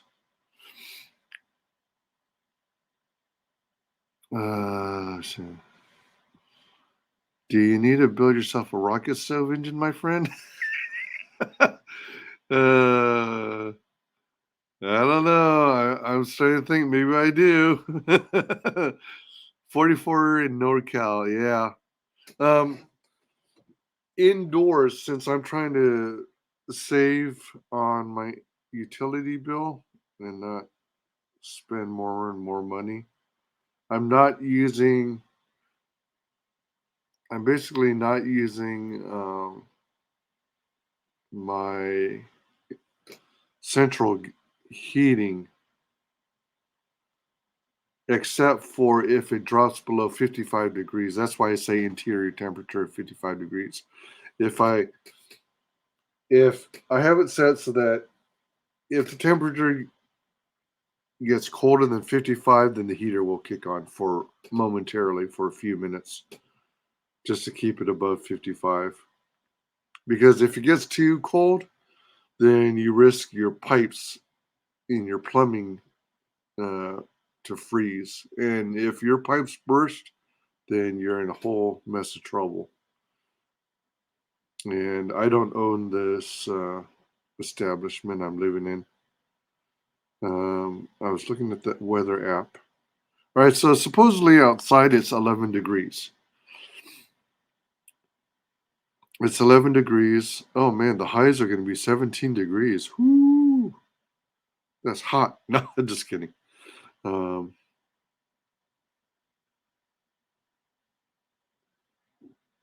Excuse me. Hmm.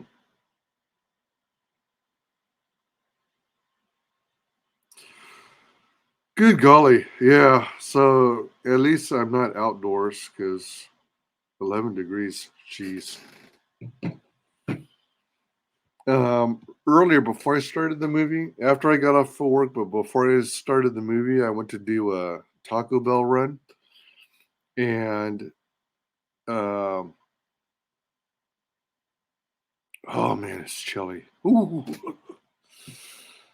Oh man, I might have to start wearing gloves just going to and from my car or something. I don't know.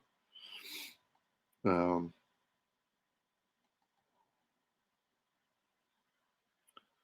44 in NorCal, man. Yeah, I'm originally from San Francisco Bay Area, so I don't remember. I mean, I don't remember it getting lower than 40, getting as low as 44, but maybe I'm remembering wrong. Piggy Butt says, "This is one thing I always tell people: I'm your friend, not your savior. I can tell you the things you need to help yourself. I'm not going to do it for you. Sorry." Hey, that's good perspective. It's like the old saying, "Teach a man, give a man a fish, he eats for a day. Teach a man to fish, and he can feed himself for life." That's the way to do it. Me too. Infinite energy is a thing we can do. We can achieve self sustainability. Okay, I'm done. Yeah, I get you. I'm from Texas. Well, the other thing about sustainability and endless energy is you got to be careful because you heard about the inventor of the car that runs on water and or the cars that run on oxygen, I think, or hydrogen. The auto manufacturers, I guess, bought out the inventions, the designs, the patents, and then they buried them, buried the idea so that they can continue running their big old sham. And I don't know if they real. I don't know if they. How do I put it? I don't know if they Minecrafted inventors, or if they just left them broke and destitute or whatever, or just left them alone after they, you know, bought out their inventions or patents. But yeah, just be careful who you deal with. But Texas is known for crazy weather, so we are used to going in the mid hundreds to the low 20s as a norm. Oh man, mid hundreds? You talking like 150? Egads. I went. I spent some time in Los Angeles, and 105, 110-degree weather. I was like, oh man, I feel like I'm in a pressure cooker. But at the same time, it's like I think what they describe as a dry heat. So it's hot, but it's not like it's muggy. So your clothes aren't like sticking to your body as it might in the southern states where it's muggy. I hate muggy weather. I don't like my clothes clinging onto me, all damp and moist. Moist. Oh shit, yeah, I bet. I was born in Simi Valley. We had, oh, you had snow. Oh my gosh. I'm in Lake County. Yeah. So what kind of snow are you getting and how much? Deep Lord Colostomus. I hate muggy weather too, yeah. So for example, are you getting are you getting the soft powder, the fluffiness that blows away easily, or is it getting heavy enough to where it's turning to ice? And I always tell people this when I first moved to Ohio, I coincidentally came in on the first bad winter in a long time. I guess it was kind of drought like conditions for a while. And I like the idea of snow and watching snow fall from the sky and doing snowmen and throwing snowballs and, doing snow angels. But what I don't like is shoveling snow. I don't like to shovel snow to dig out my car. I don't like it. Like sometimes it gets so cold that the snow builds up real fast and builds up heavy, and then it turns to ice, and then you have a rough time with your snow shovel trying to get that crap out because it's so heavy. Yeah, it's pretty soft, but it lasts a week. Yeah, like in Ohio, we might get snow, right? And it'll start off soft, and then, but the temperatures outdoors will remain so cold that the snow doesn't melt away. It just, I guess, crystallizes, turns to ice, stuff like that. Memories. Da, da, da, da, da, da, da. All right. I'm wearing like 3 layers right now on my top. Excuse me. I've got a thermal top. I've got like a pullover with a zipper. I guess it's technically a quarter zip. And then I've got a hoodie. And then on my feet, I've got the super poofy socks. All right, let's get back to the movie. We're at 1640. We're at 1644. Oh my gosh. I've got most of the movie to go through still. All right, here we go. Source of freedom. for all mutants.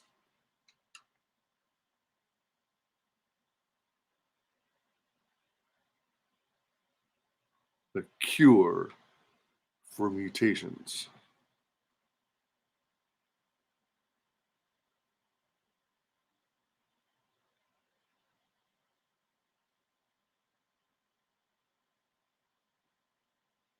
You don't shat on the furniture.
This huge guy was gonna sit on the bench, and it looked like he was gonna sit on top of people, but he shrunk.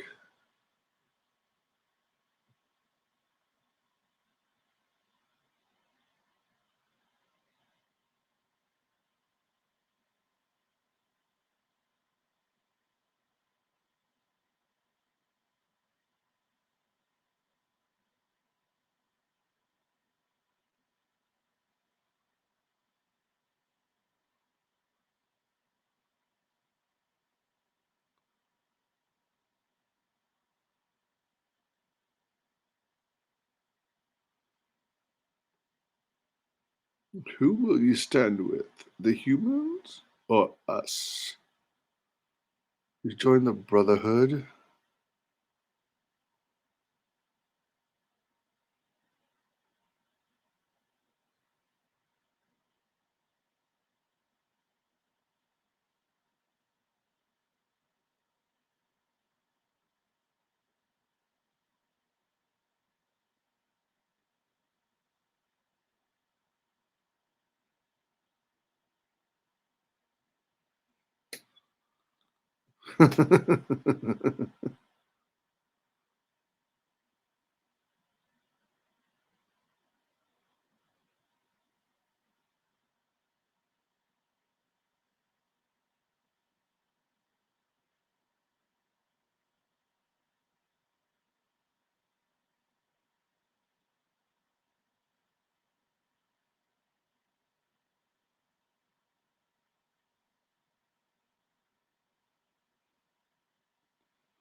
You can sense other mutants and their powers.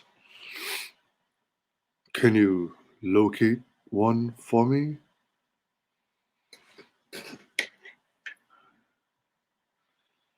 Pause that momentarily. Hate muggy weather too. That's the way. I have a small USB heater if I need it. Nice. So if it's a USB heater, are you plugging it into your computer, or do you have uh, like a power strip, a surge suppressor with USB plugs in it, or like an APC unit? All right, continuing on. 2038.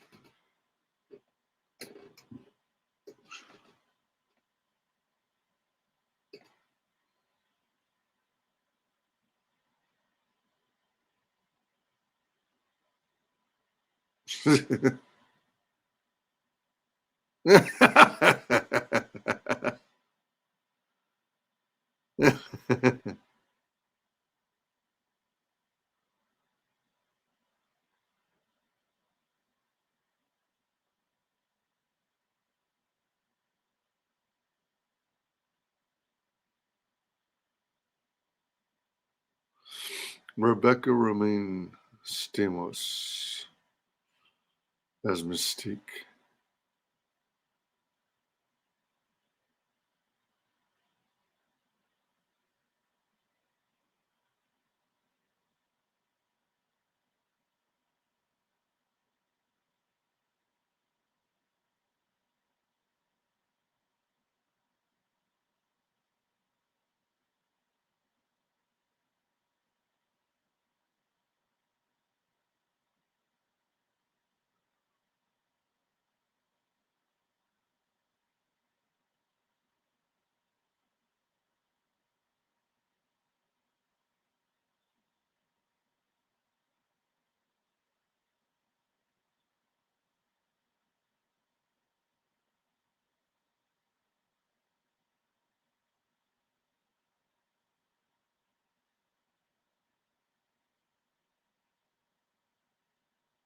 Ooh.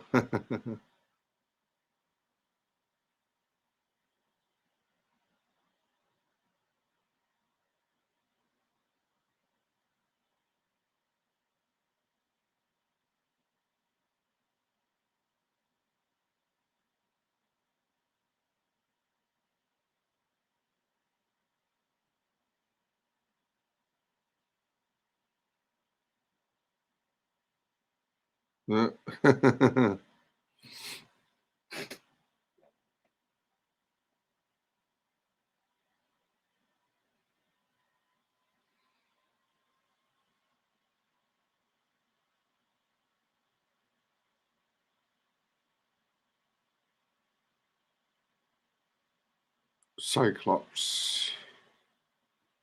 What kind of motorcycle was that? Uh, was that a Triumph? I'm not sure.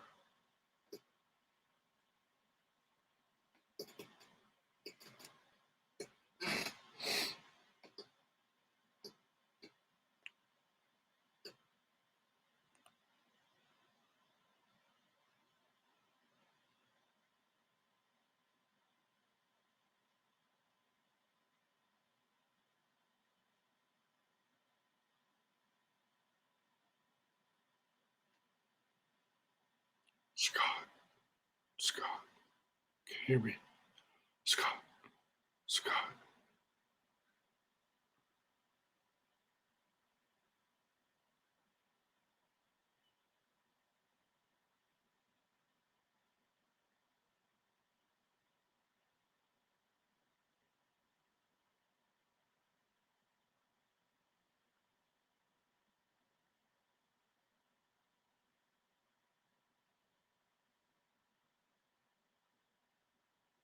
Whoa. What? Like a sinkhole?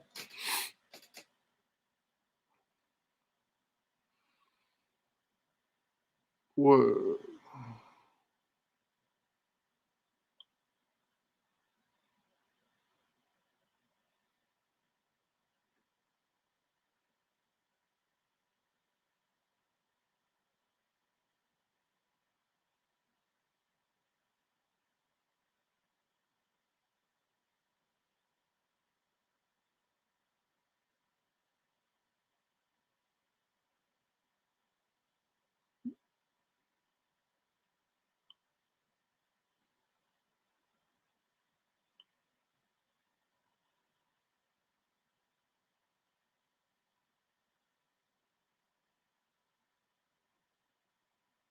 Jean Grey's back.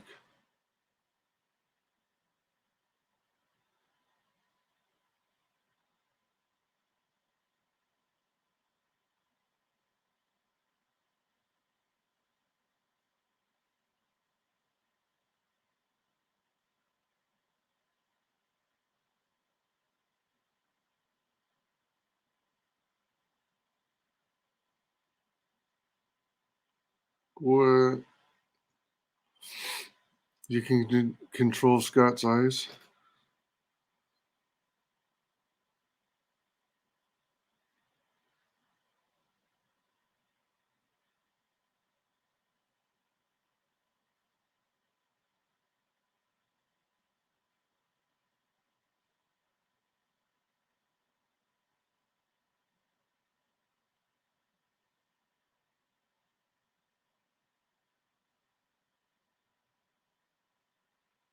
No. Uh-uh.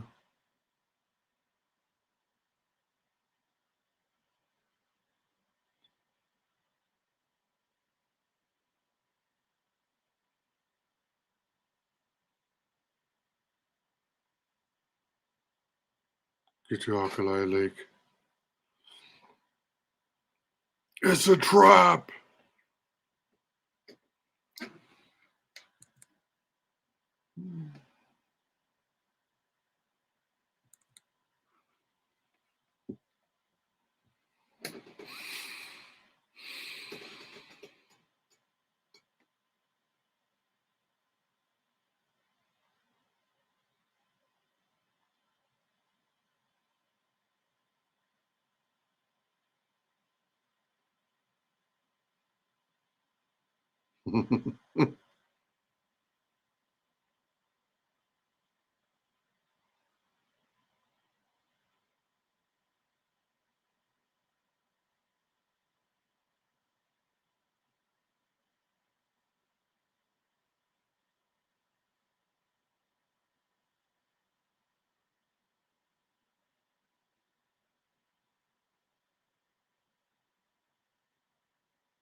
Rocks are floating in midair.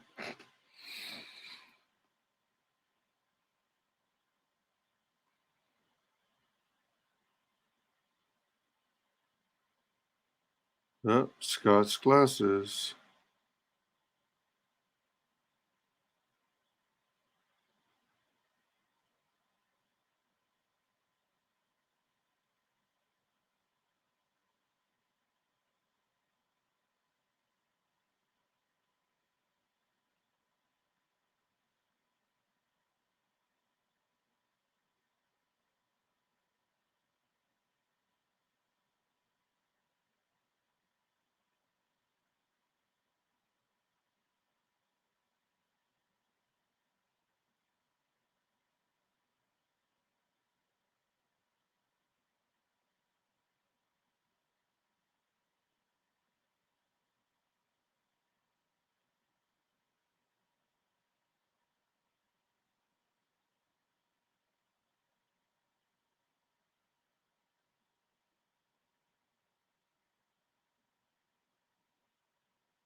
An angel takes flight.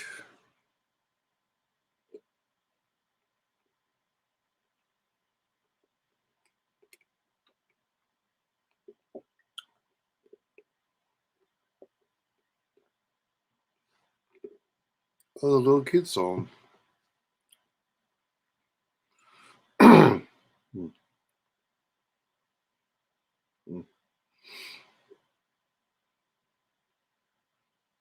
Oh, damn.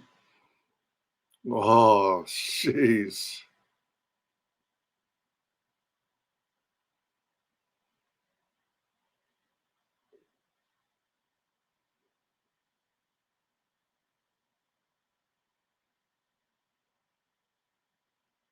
Oh, jeez.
Jug- Juggernaut. Juggernaut.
A bandit.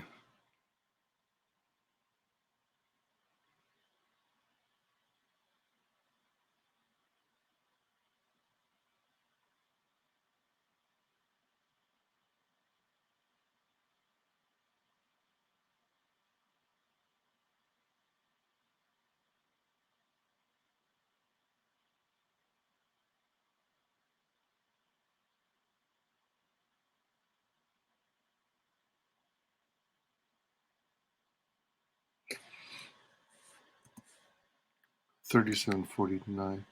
Hey, Lorenzo, what's up? Can't stay but want to drop by and say hi. Appreciate it. Thanks for stopping by. Welcome, everyone who just joined us. We're watching X3, The Last Stand from 2006. Timestamp is. Wait, what? I got it. Oh, all right. I got an email from IKEA. 37.49. Actually, let's do a bathroom break. Let's mute the audio.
All right, we're back.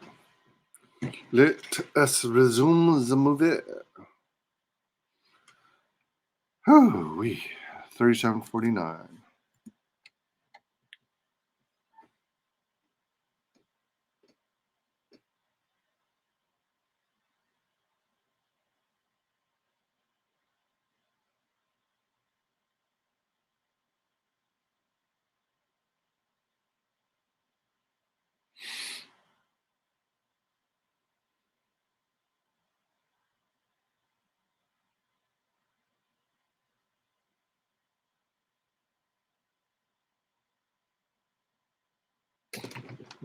Shit.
Wolverine and Jean getting it on.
Oh, sheep dip.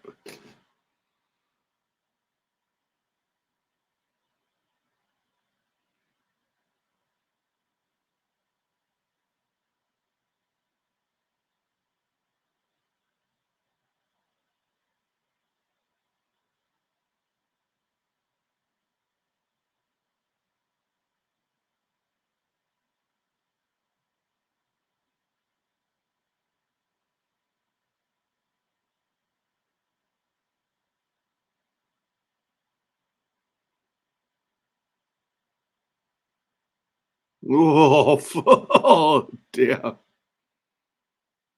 Oh, sheep dip.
I think that's Juggernaut.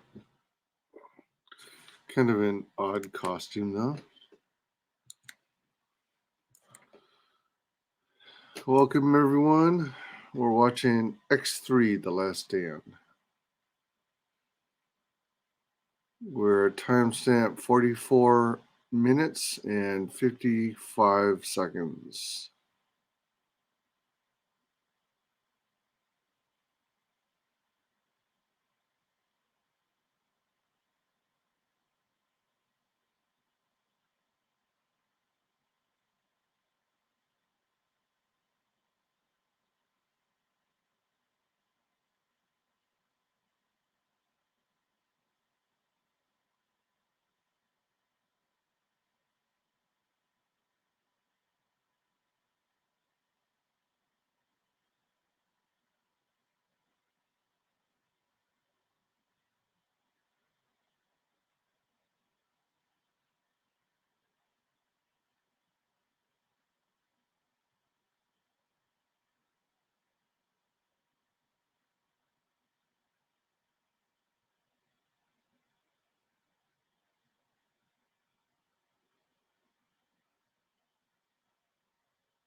I guess it is supposed to be Juggernaut. No.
No, not Professor X.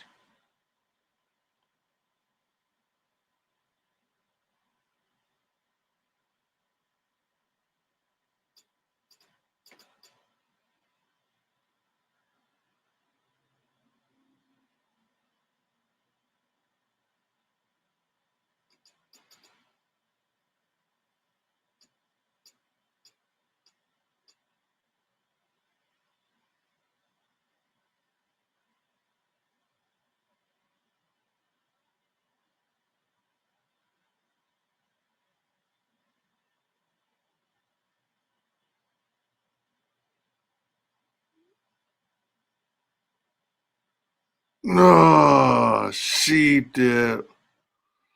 Blue Charles Xavier away. That's insane.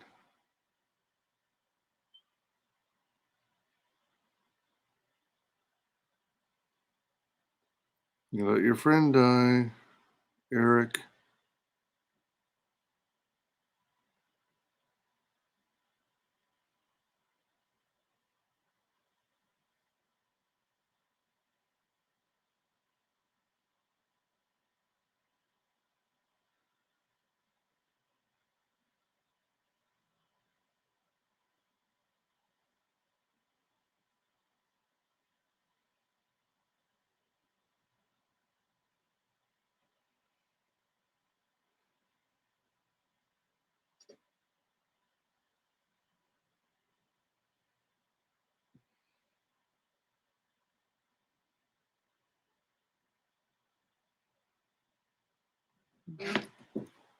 I think the Storm should have been able to put up a better fight.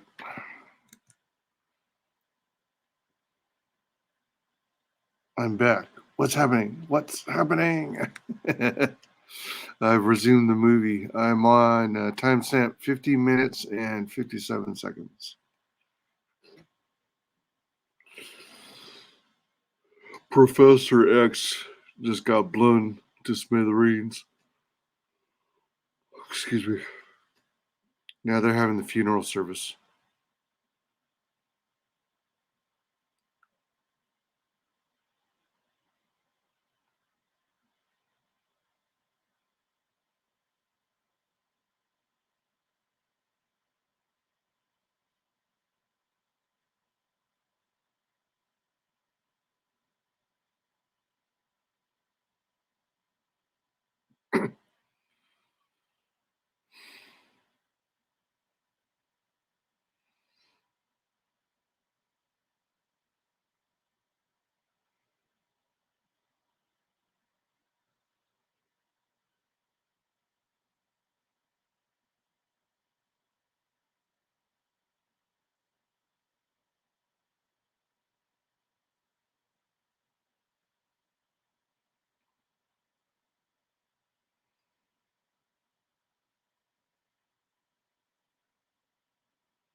Rogue's always catching Bobby at the wrong time.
Marie.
I thought Storm was gonna run it.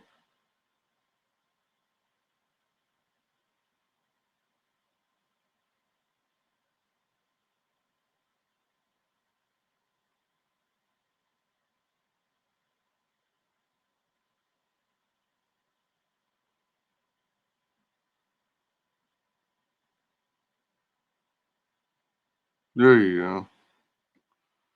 Had to convince Storm that it's worth fighting for.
We don't need a cure. We don't need a cure.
Magneto threat issued.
Timestamp 1 hour 4 minutes.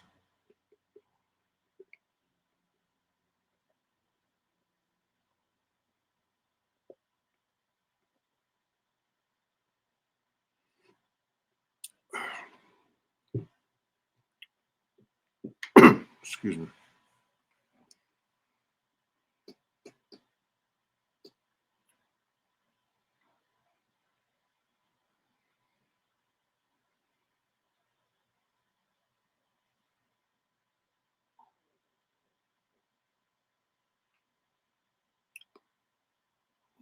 Those are weird, like spiral cut needles, kind of.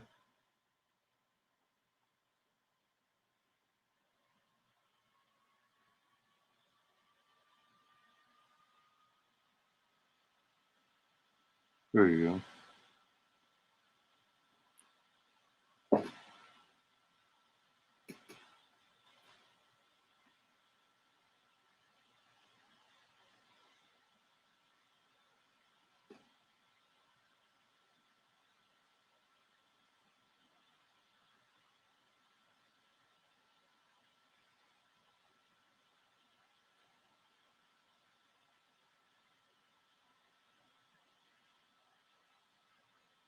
Is that the same one or another one?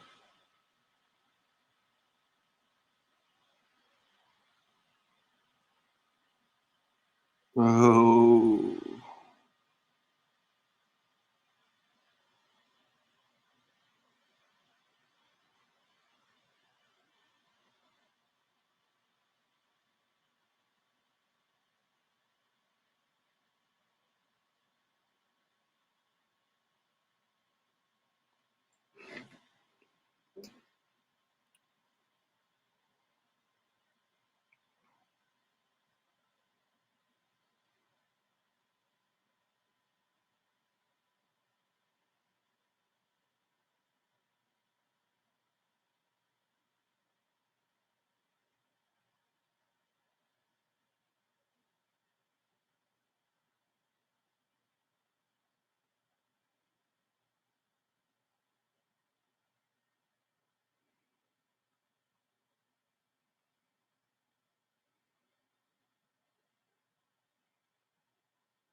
Oh shit.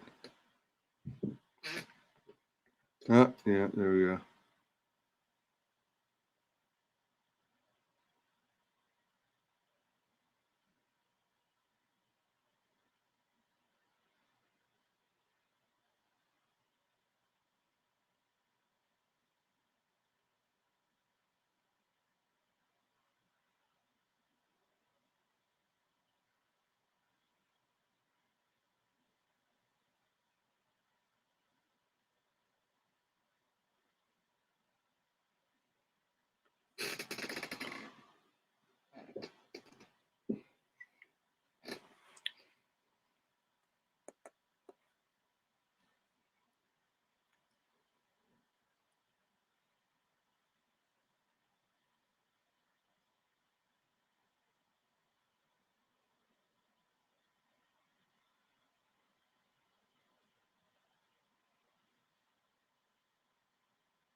Government swarming in on the camp.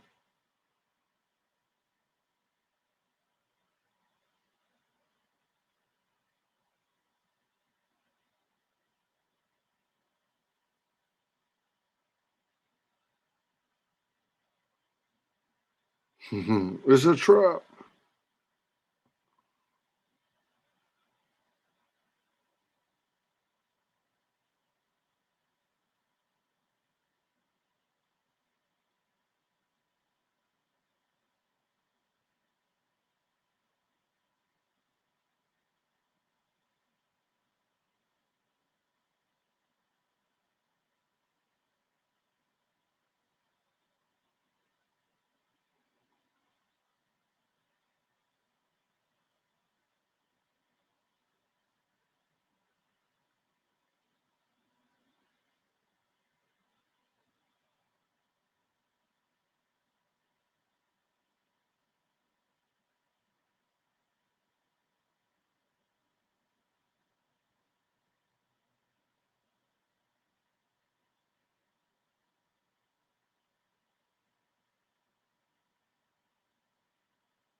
Are you ready to do what you need to do when the time comes? Do you feel lucky, punk? Welcome, everyone. We're watching X3, The Last Stand. 113 is the timestamp.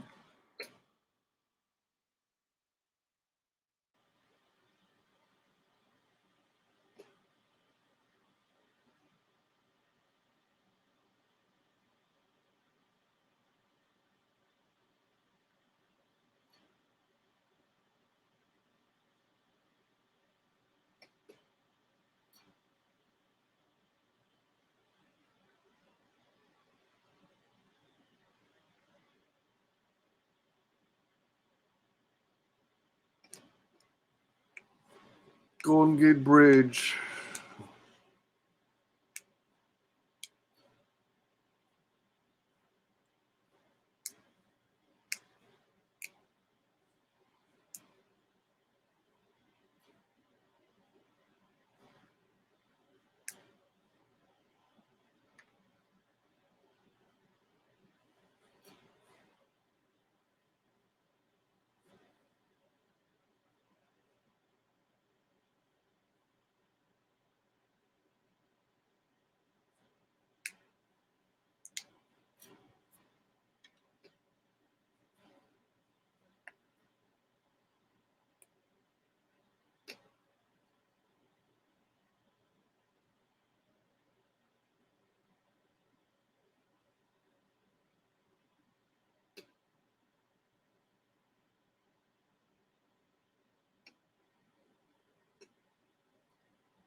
Moving the Golden Gate Bridge.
Here comes Storm.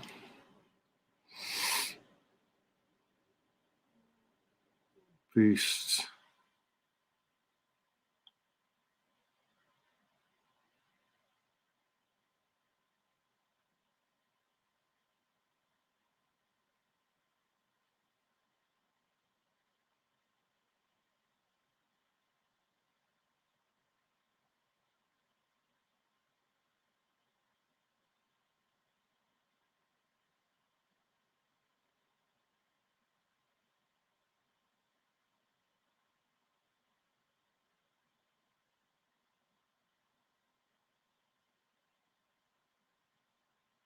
Traitors to their own cause.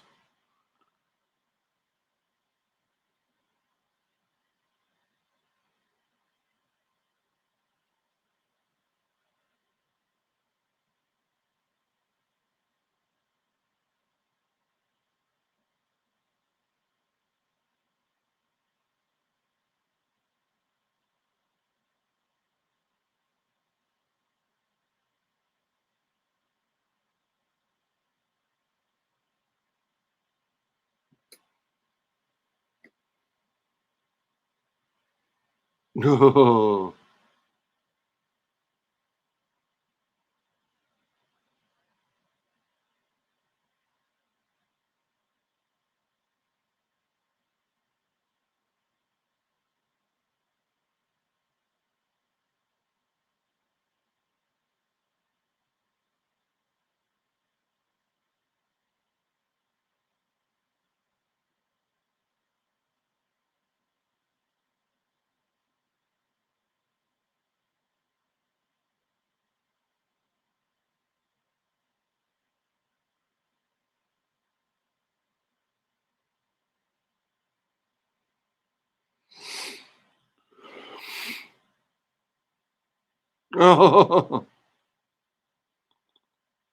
Oh.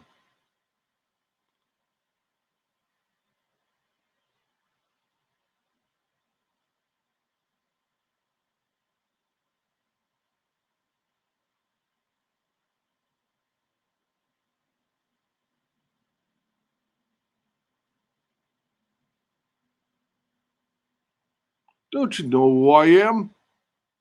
I'm Juggernaut, bitch.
One storm.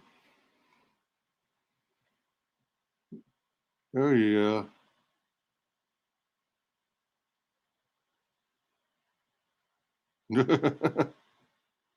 Toasty.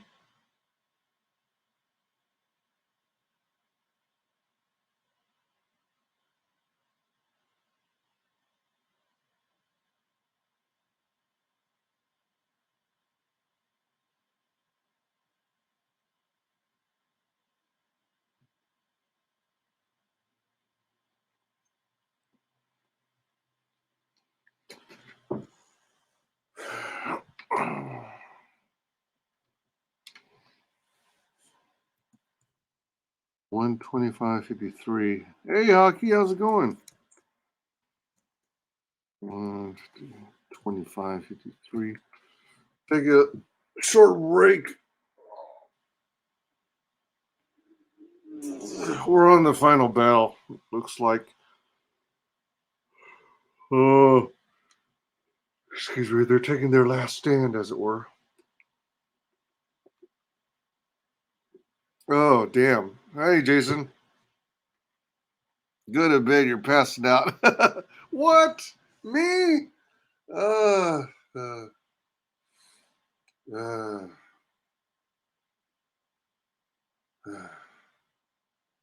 I can do it. I can do it.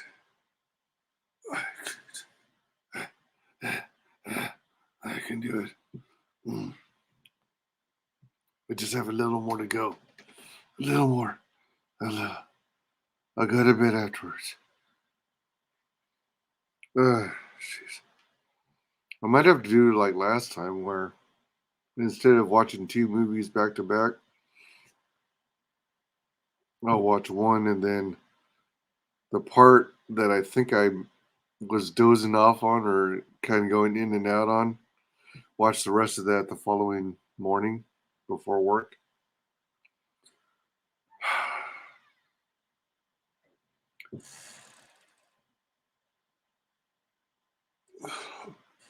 I think there's something like another 20 minutes or so of the film left.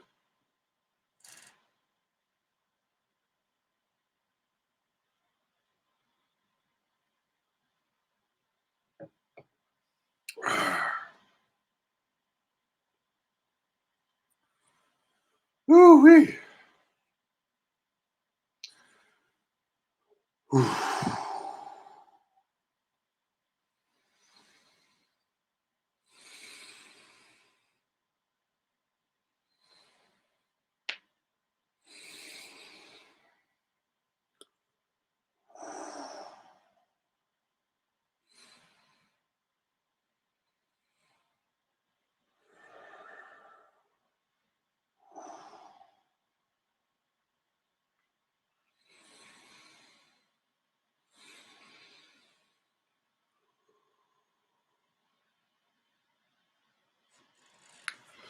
Oh, all right. Man, how is it, Jason, that you always catch me when I seem to be passing out? Do you have like a tab open to my stream, and as soon as you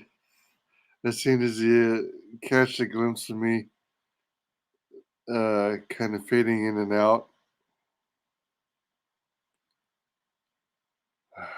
then you immediately catch me. Breathe in, breathe out. Breathe in, breathe out. Oh, oh, oh, oh. Oh, oh. I got so many videos to make, man. I'm gonna get this channel going. It was the last thing I do. I'm gonna grow this sucker.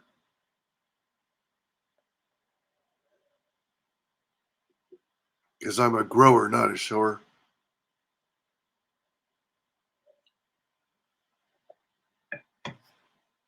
Go to bed, we'll understand. But I want to see the rest of this. Why are you saying that? Because I want to watch the rest of this movie. I wonder if it accomplished the goal of this stream, which is to do a watch along on this movie. Um,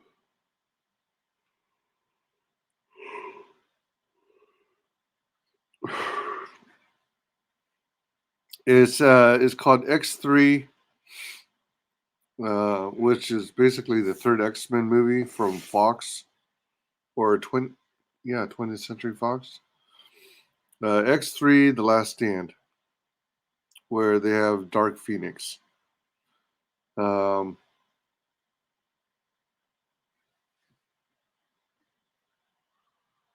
let's see, it's 2:49 a.m. over here. I'm close to finished. They're on the they're on that final battle in the third act. So I think I can finish this. And like I said, you can pause. It will be there tomorrow. Where are you up to? I'm on 1 hour, 25 minutes, 53 seconds. And Pyro is shooting his flames up at cars as Magneto's hurling the cars forward, and Pyro's setting them ablaze so that it's basically like fireballs. Uh, double speed it. If you've already seen it, you don't need to finish it. Yeah, but at the same time, movies are fun.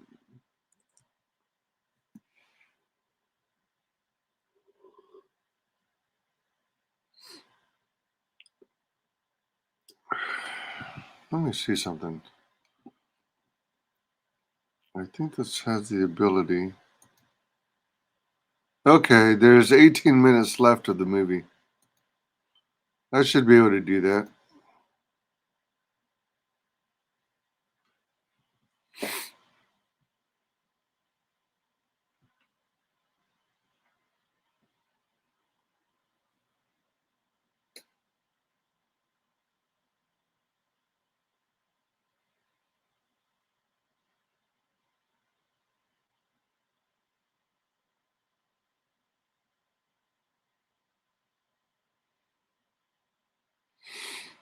We work as a team. Best defense is a good offense.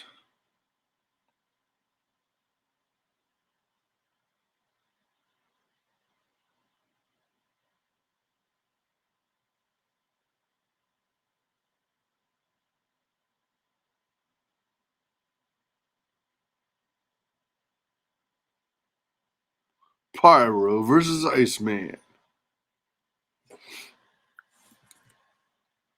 18 minutes of double speed is only 9 minutes. Do it. Do it. Do it.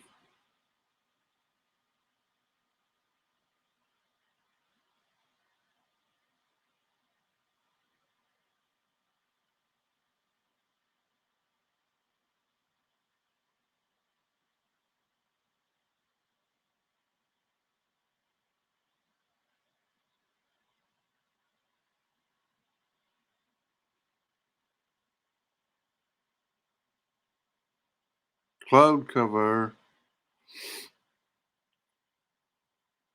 Ice versus fire. Excuse me.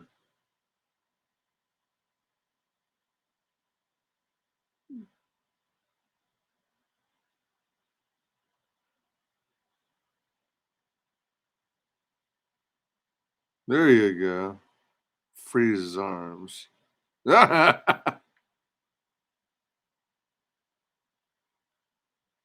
See, now that's good. If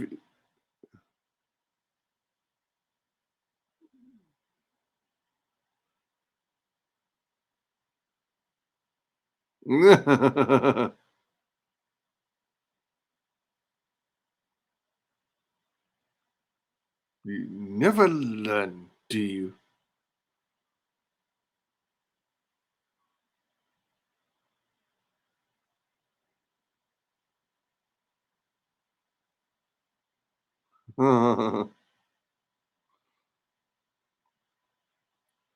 took away Magneto's powers.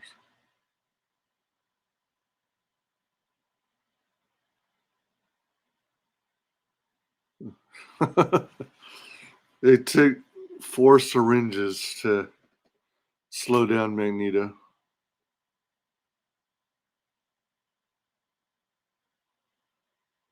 This is what they want for all of us.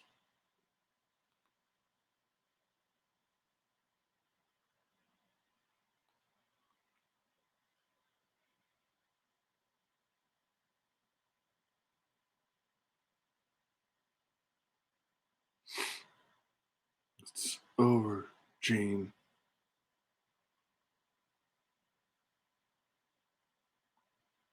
No!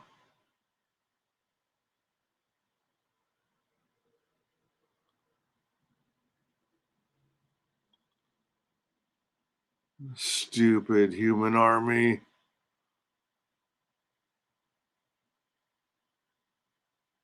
Whoa. Blew them all away. Instantly. Uh,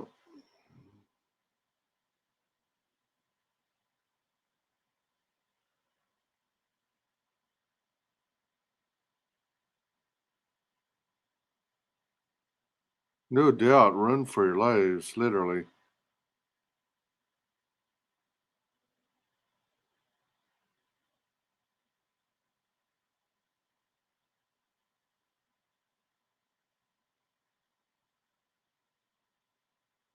What have I done? Excuse me.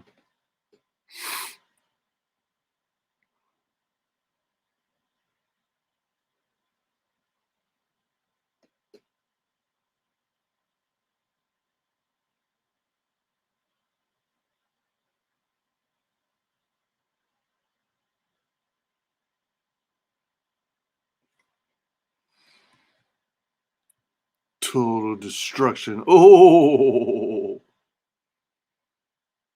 Members of the Brotherhood. Oh, military. I'm going to bed. Later, wise. Hey, take it easy, Jason. Good night. Good night, good night, good night. Whoa, everyone is dust. Ashes to ashes, dust, dust. Bloomy wee.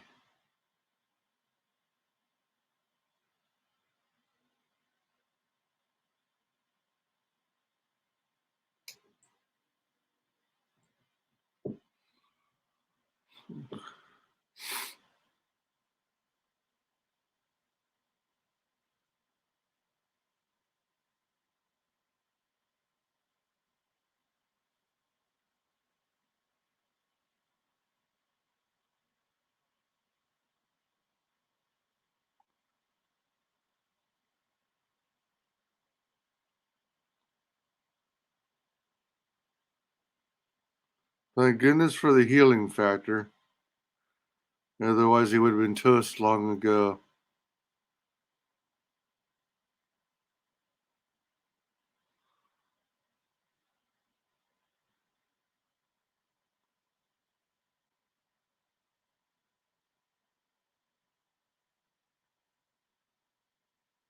Not for...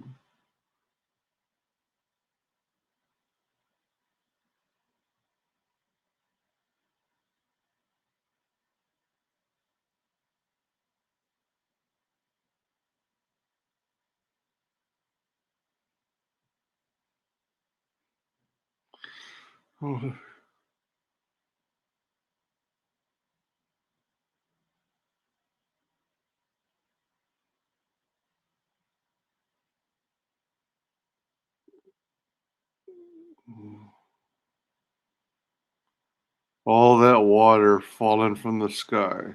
Oh, all that debris, all that water.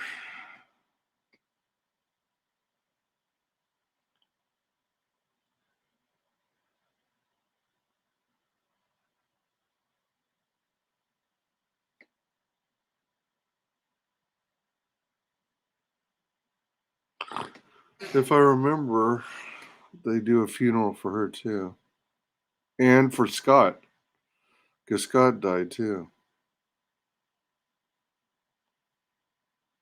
That's kind of a neat effect. Rain uh, crossing past the moonlight. Jean Grey, Scott Summers. Yep,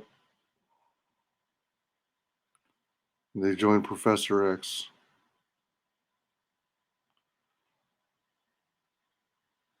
They lost three main characters in this movie.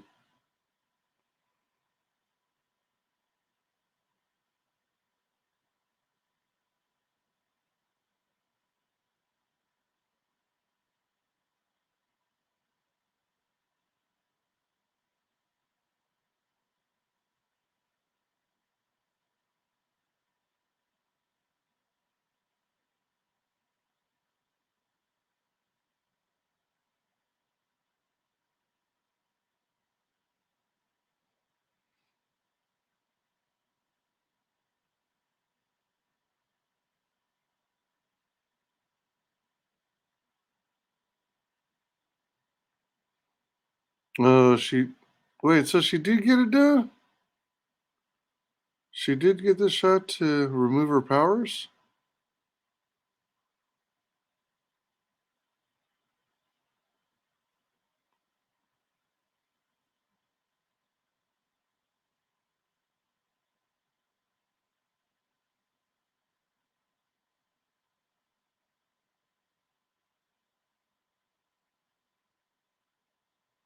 Way to go, Furball. He got a promotion.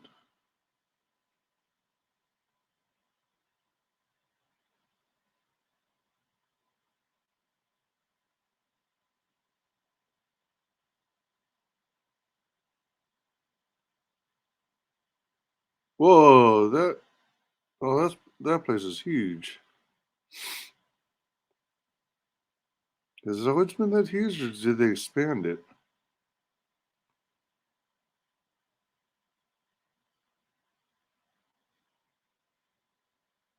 What is it? Huh? Oh, that's Angel. Okay.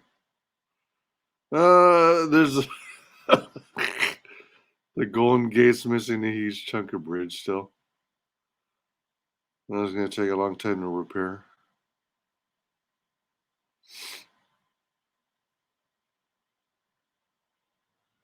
Oh, the old folks park.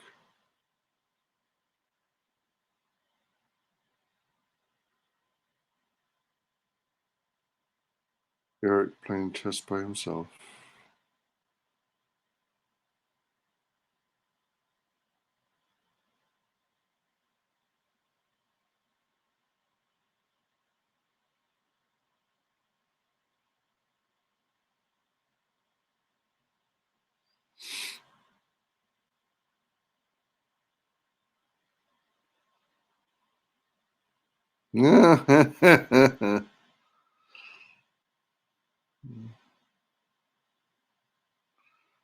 Looks like Magneto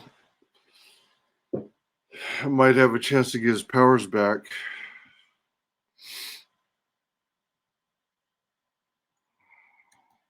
All right.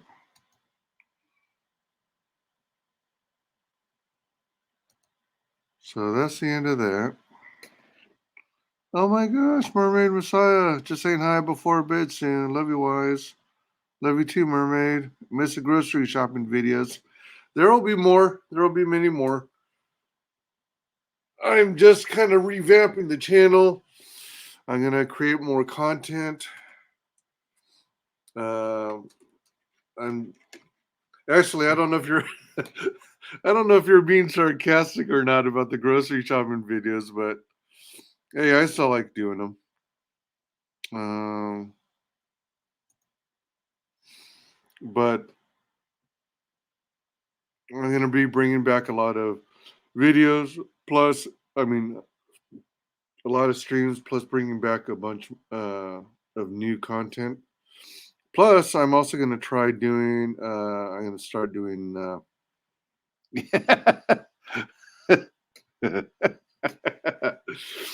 uh, um, YouTube Shorts. So I got to figure out how to work those. So I got some instructions on how to do them, and I hope I can also easily clip some of my longer live streams and turn them all into shorts as well. So hopefully that works out. And yeah, lots of content coming up. Got to make a bunch of pre-recorded videos tomorrow morning. I'll be busy part of the morning. I don't know if I'll have time to make any videos tomorrow. I might. We'll see. But I gotta do some errands and make some calls before I start work tomorrow. And then Wednesday, I have a bunch of other errands. Thursday, I'll be out of town for the day. Friday, I should be able to work on some more videos. Um, I set up my channel so that I have a bunch of premieres of uh, what is that second icon? Is that a smartphone? Is that a thumbs up? Is that a document icon? No, it's not a smartphone. I'm tired too, but I'll see you later. So good to see you. Thanks everyone who popped in during the stream. Oh.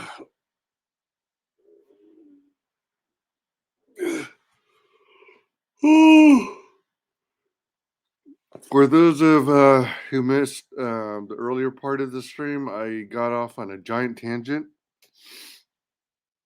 because I was chatting with someone in chat. What was his name? Piggy Butt. Piggy Butt. Talking about, we had a discussion on everything from renewable energy to unlimited power to um, poetry to dreams